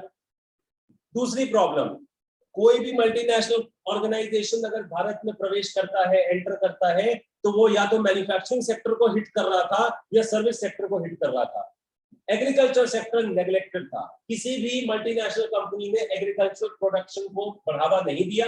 और नेग्लेक्ट ऑफ एग्रीकल्चर का एक सबूत और है, गवर्नमेंट को लगा कि जब एमएनसी आ रही है तो देश तरक्की करेगा, गवर्नमेंट का भी सारा ध्यान मैन्युफैक्चरिंग और सर्विस सेक्टर पे चला गया। एग्रीकल्चर बजट जो है, एग्रीकल्चर ग्रोथ जो है, मात्र 2% पर एनम रह गई। ये सबूत है, ये एविडेंस है कि गवर्नमेंट ने भी ध्यान नहीं दिया एग्रीकल्चर पे। ठीक है, देखिए यहाँ पर गवर्नमेंट ने पब्लिक इन्वेस्टमेंट रिड्यूस कर दिया, एग्रीकल्चर सेक्टर में जो गवर्नमेंट पैसा खर्च कर रही थी वो कम कर दिया, सब्सिडीज हटा ली, लिबरलाइज कर दिया, इंपोर्ट ड्यूटीज को रिड्यूस कर दिया। ठीक है, खैर ये तो एक प्लस पॉइंट भी है, लेकिन इसका फायदा फार्मर्स तक नहीं पहुंच पाया, ये इसका माइनस है। साथ में shift towards cash crop, food crop पे फोकस नहीं करा, फूड क्रॉप पे सेल्फ सस्टेनेंस और सेल्फ रिलायंस का एक गोल लेकर चले थे आप। 1966 में जब ग्रीन रेवोल्यूशन शुरू हुआ तो आपने कहा जी सेल्फ रिलायंस हमारा ऑब्जेक्टिव है जो अटेन करना है फूड ग्रेन में। ठीक है, और 91 में आकर आपने कैश क्रॉप की तरफ अपना रुख अपना लिया, क्योंकि यहीं से तो शुरू हुआ था। यहीं से तो हमारा एक गोल्डन रेवोल्यूशन पीरियड शुरू हुआ था, याद है? ये गोल्डन रेवोल्यूशन पीरियड किससे रिलेट करता है?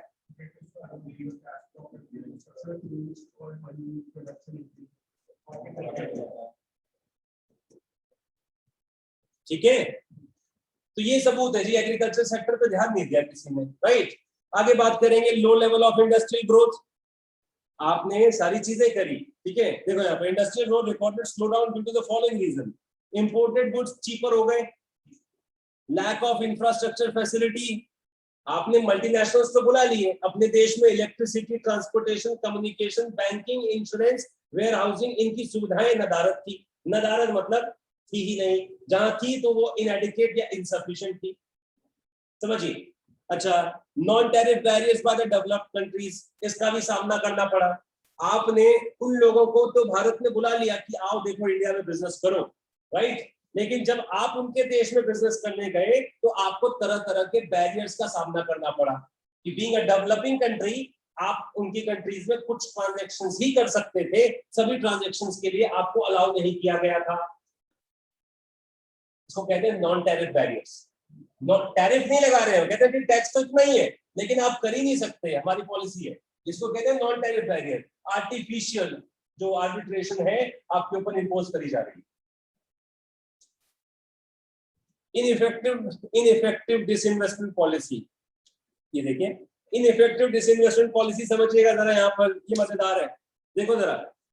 The government has always fixed a target for disinvestment of PSU. Please पढ़ के सुना रहा हूँ मैं इसको। However, disinvestment policy of government was not successful. Sir हमने बेच तो दिया ना, सक्सेसफुल हुआ या नहीं हुआ मैं ये बता रहा हूँ।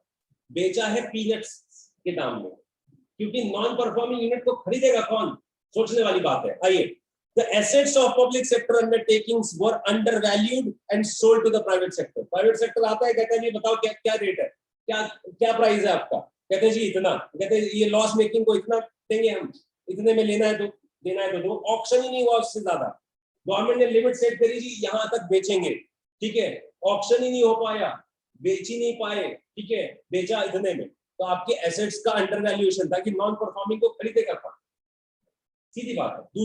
दूसरा चैलेंज क्या था, मोर ओवर सच प्रोसीड्स, बेचकर जो पैसा मिला उसका क्या हुआ ये तो सोचो। Such proceeds from this investment were used to compensate shortages of government revenue rather than using it for development of PSUs. भाई मेरे, जो पब्लिक सेक्टर अंडरटेकिंग बेचकर जो पैसा मिला है उस पैसे को अपनी एग्जिस्टिंग यूनिट्स में लगाते ना, जो बची है तुम्हारे पास उसको रिवाइव कर लेते। वो पैसा तुमने गवर्नमेंट के रेवेन्यू एक्सपेंडिचर में उड़ा दिया। सर रेवेन्यू एक्सपेंडिचर याद दिला दूं, जो ना तो एसेट बढ़ाता है ना लायबिलिटी कम करता है। सब्सिडीज बांट दी, ओल्ड एज पेंशन बांट दिया, हो गया काम।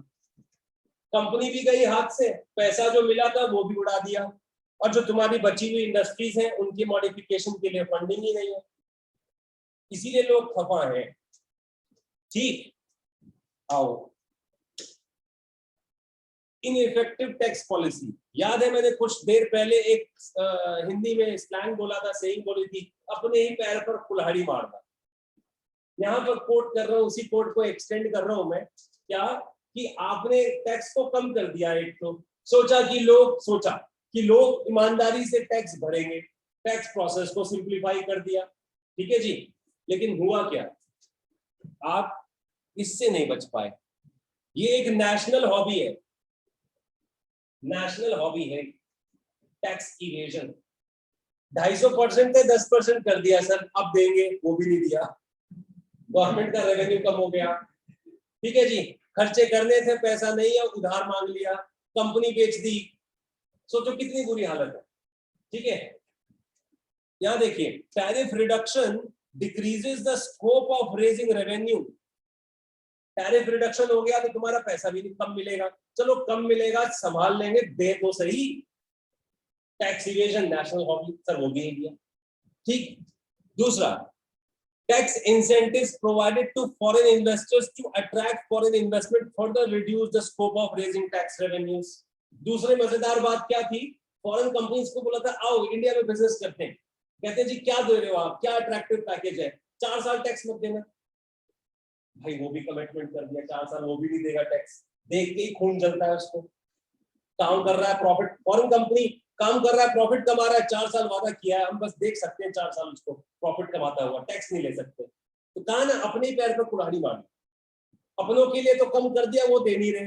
इनको वादा किया था हमने कि ना, अच्छा उनको वादा किया था हमने कि भाई आपसे टैक्स नहीं लेंगे 4 साल, ये भी काम हो गया। ठीक है, नेक्स्ट पॉइंट पर आते हैं, स्प्रेड ऑफ कंज्यूमरिज्म। अच्छी चीज है गलत चीज है? ऑनलाइन वाले बच्चे गलत है, गलत क्यों है? सही बात है। कंज्यूमरिज्म, स्प्रेड ऑफ कंज्यूमरिज्म, देखिए कंज्यूमर सोवरेनिटी, लोगों की बात सुनना, पहले आपको तवज्जो ही नहीं दी जाती थी, इंपॉर्टेंस ही नहीं दी जाती थी। आप गवर्नमेंट को बोलते थे सर मेरा ये आइडिया, हम लोग ये चाहते हैं कि इस प्रोडक्ट में ये मॉडिफिकेशन हो जाए। सर हम आप ही को बोल रहे हैं, सुनते ही नहीं थे। अभी क्या है, प्राइवेट सेक्टर को सर सब लोग चाहते हैं इसमें ये हो जाए, फटाक से करके देगा। आपको इंपॉर्टेंस तो मिलने लगी, लेकिन इतनी ज्यादा नहीं। हर चीज की अति खराब है ना, बोलते हैं ना, तो इतनी ज्यादा इंपॉर्टेंस मिलने लगी कि आप मुंह से निकालने वाले ही थे जब तक प्रोडक्ट आ गया। ठीक है, मतलब ये कॉम्प्रोमाइज होगा कहीं से, और कॉम्प्रोमाइज कहां से हो रहा है? एसेंशियल गुड्स की प्रोडक्शन से। आप पुअर सेक्टर को टारगेट ही नहीं कर रहे हो, उनके लिए गुड्स ही नहीं बना रहे हो, आप तो बस उन्हीं को देख रहे हो, बोलो जी और क्या बना दूं। सर बनाया तो हम यूज करें तो पहले, नहीं वो तो कर रहे हो, और क्या बना दूं। एग्जैक्टली एग्जैक्टली, इसीलिए हम सोशलिस्टिक पैटर्न पूरी तरह या कैपिटलिस्टिक पैटर्न पूरी तरह नहीं अपनाते, हम मिक्स पैटर्न अपनाते हैं, ताकि वेलफेयर और कंपटीशन दोनों को हम सर्वाइव करा सकें। कंज्यूमर सोवरेनिटी बुरी बात नहीं है, लेकिन स्प्रेड ऑफ कंज्यूमरिज्म, जो बोलो वो दे दूंगा, कल को चांद बोलेगा तो वो भी लाके देने की कोशिश करोगे। समझिएगा इस जेस्चर को। एंड जिसे वही कहते हैं dangerous trend of consumerism by encouraging the production of luxuries.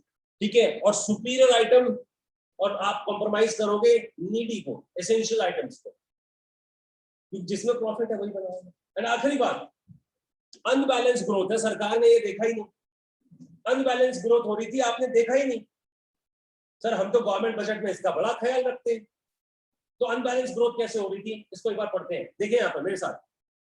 Growth has been concentrated only in some selected areas, like in the service sector, such as telecommunication, technology, finance, entertainment, ठीक है, और vital sector जो important sector थे जैसे agriculture, industries, जो livelihood दे रहे थे बहुत से लोगों को, मिलियंस ऑफ पीपल उनके ऊपर डिपेंडेंट थे, उनको फोकस नहीं किया।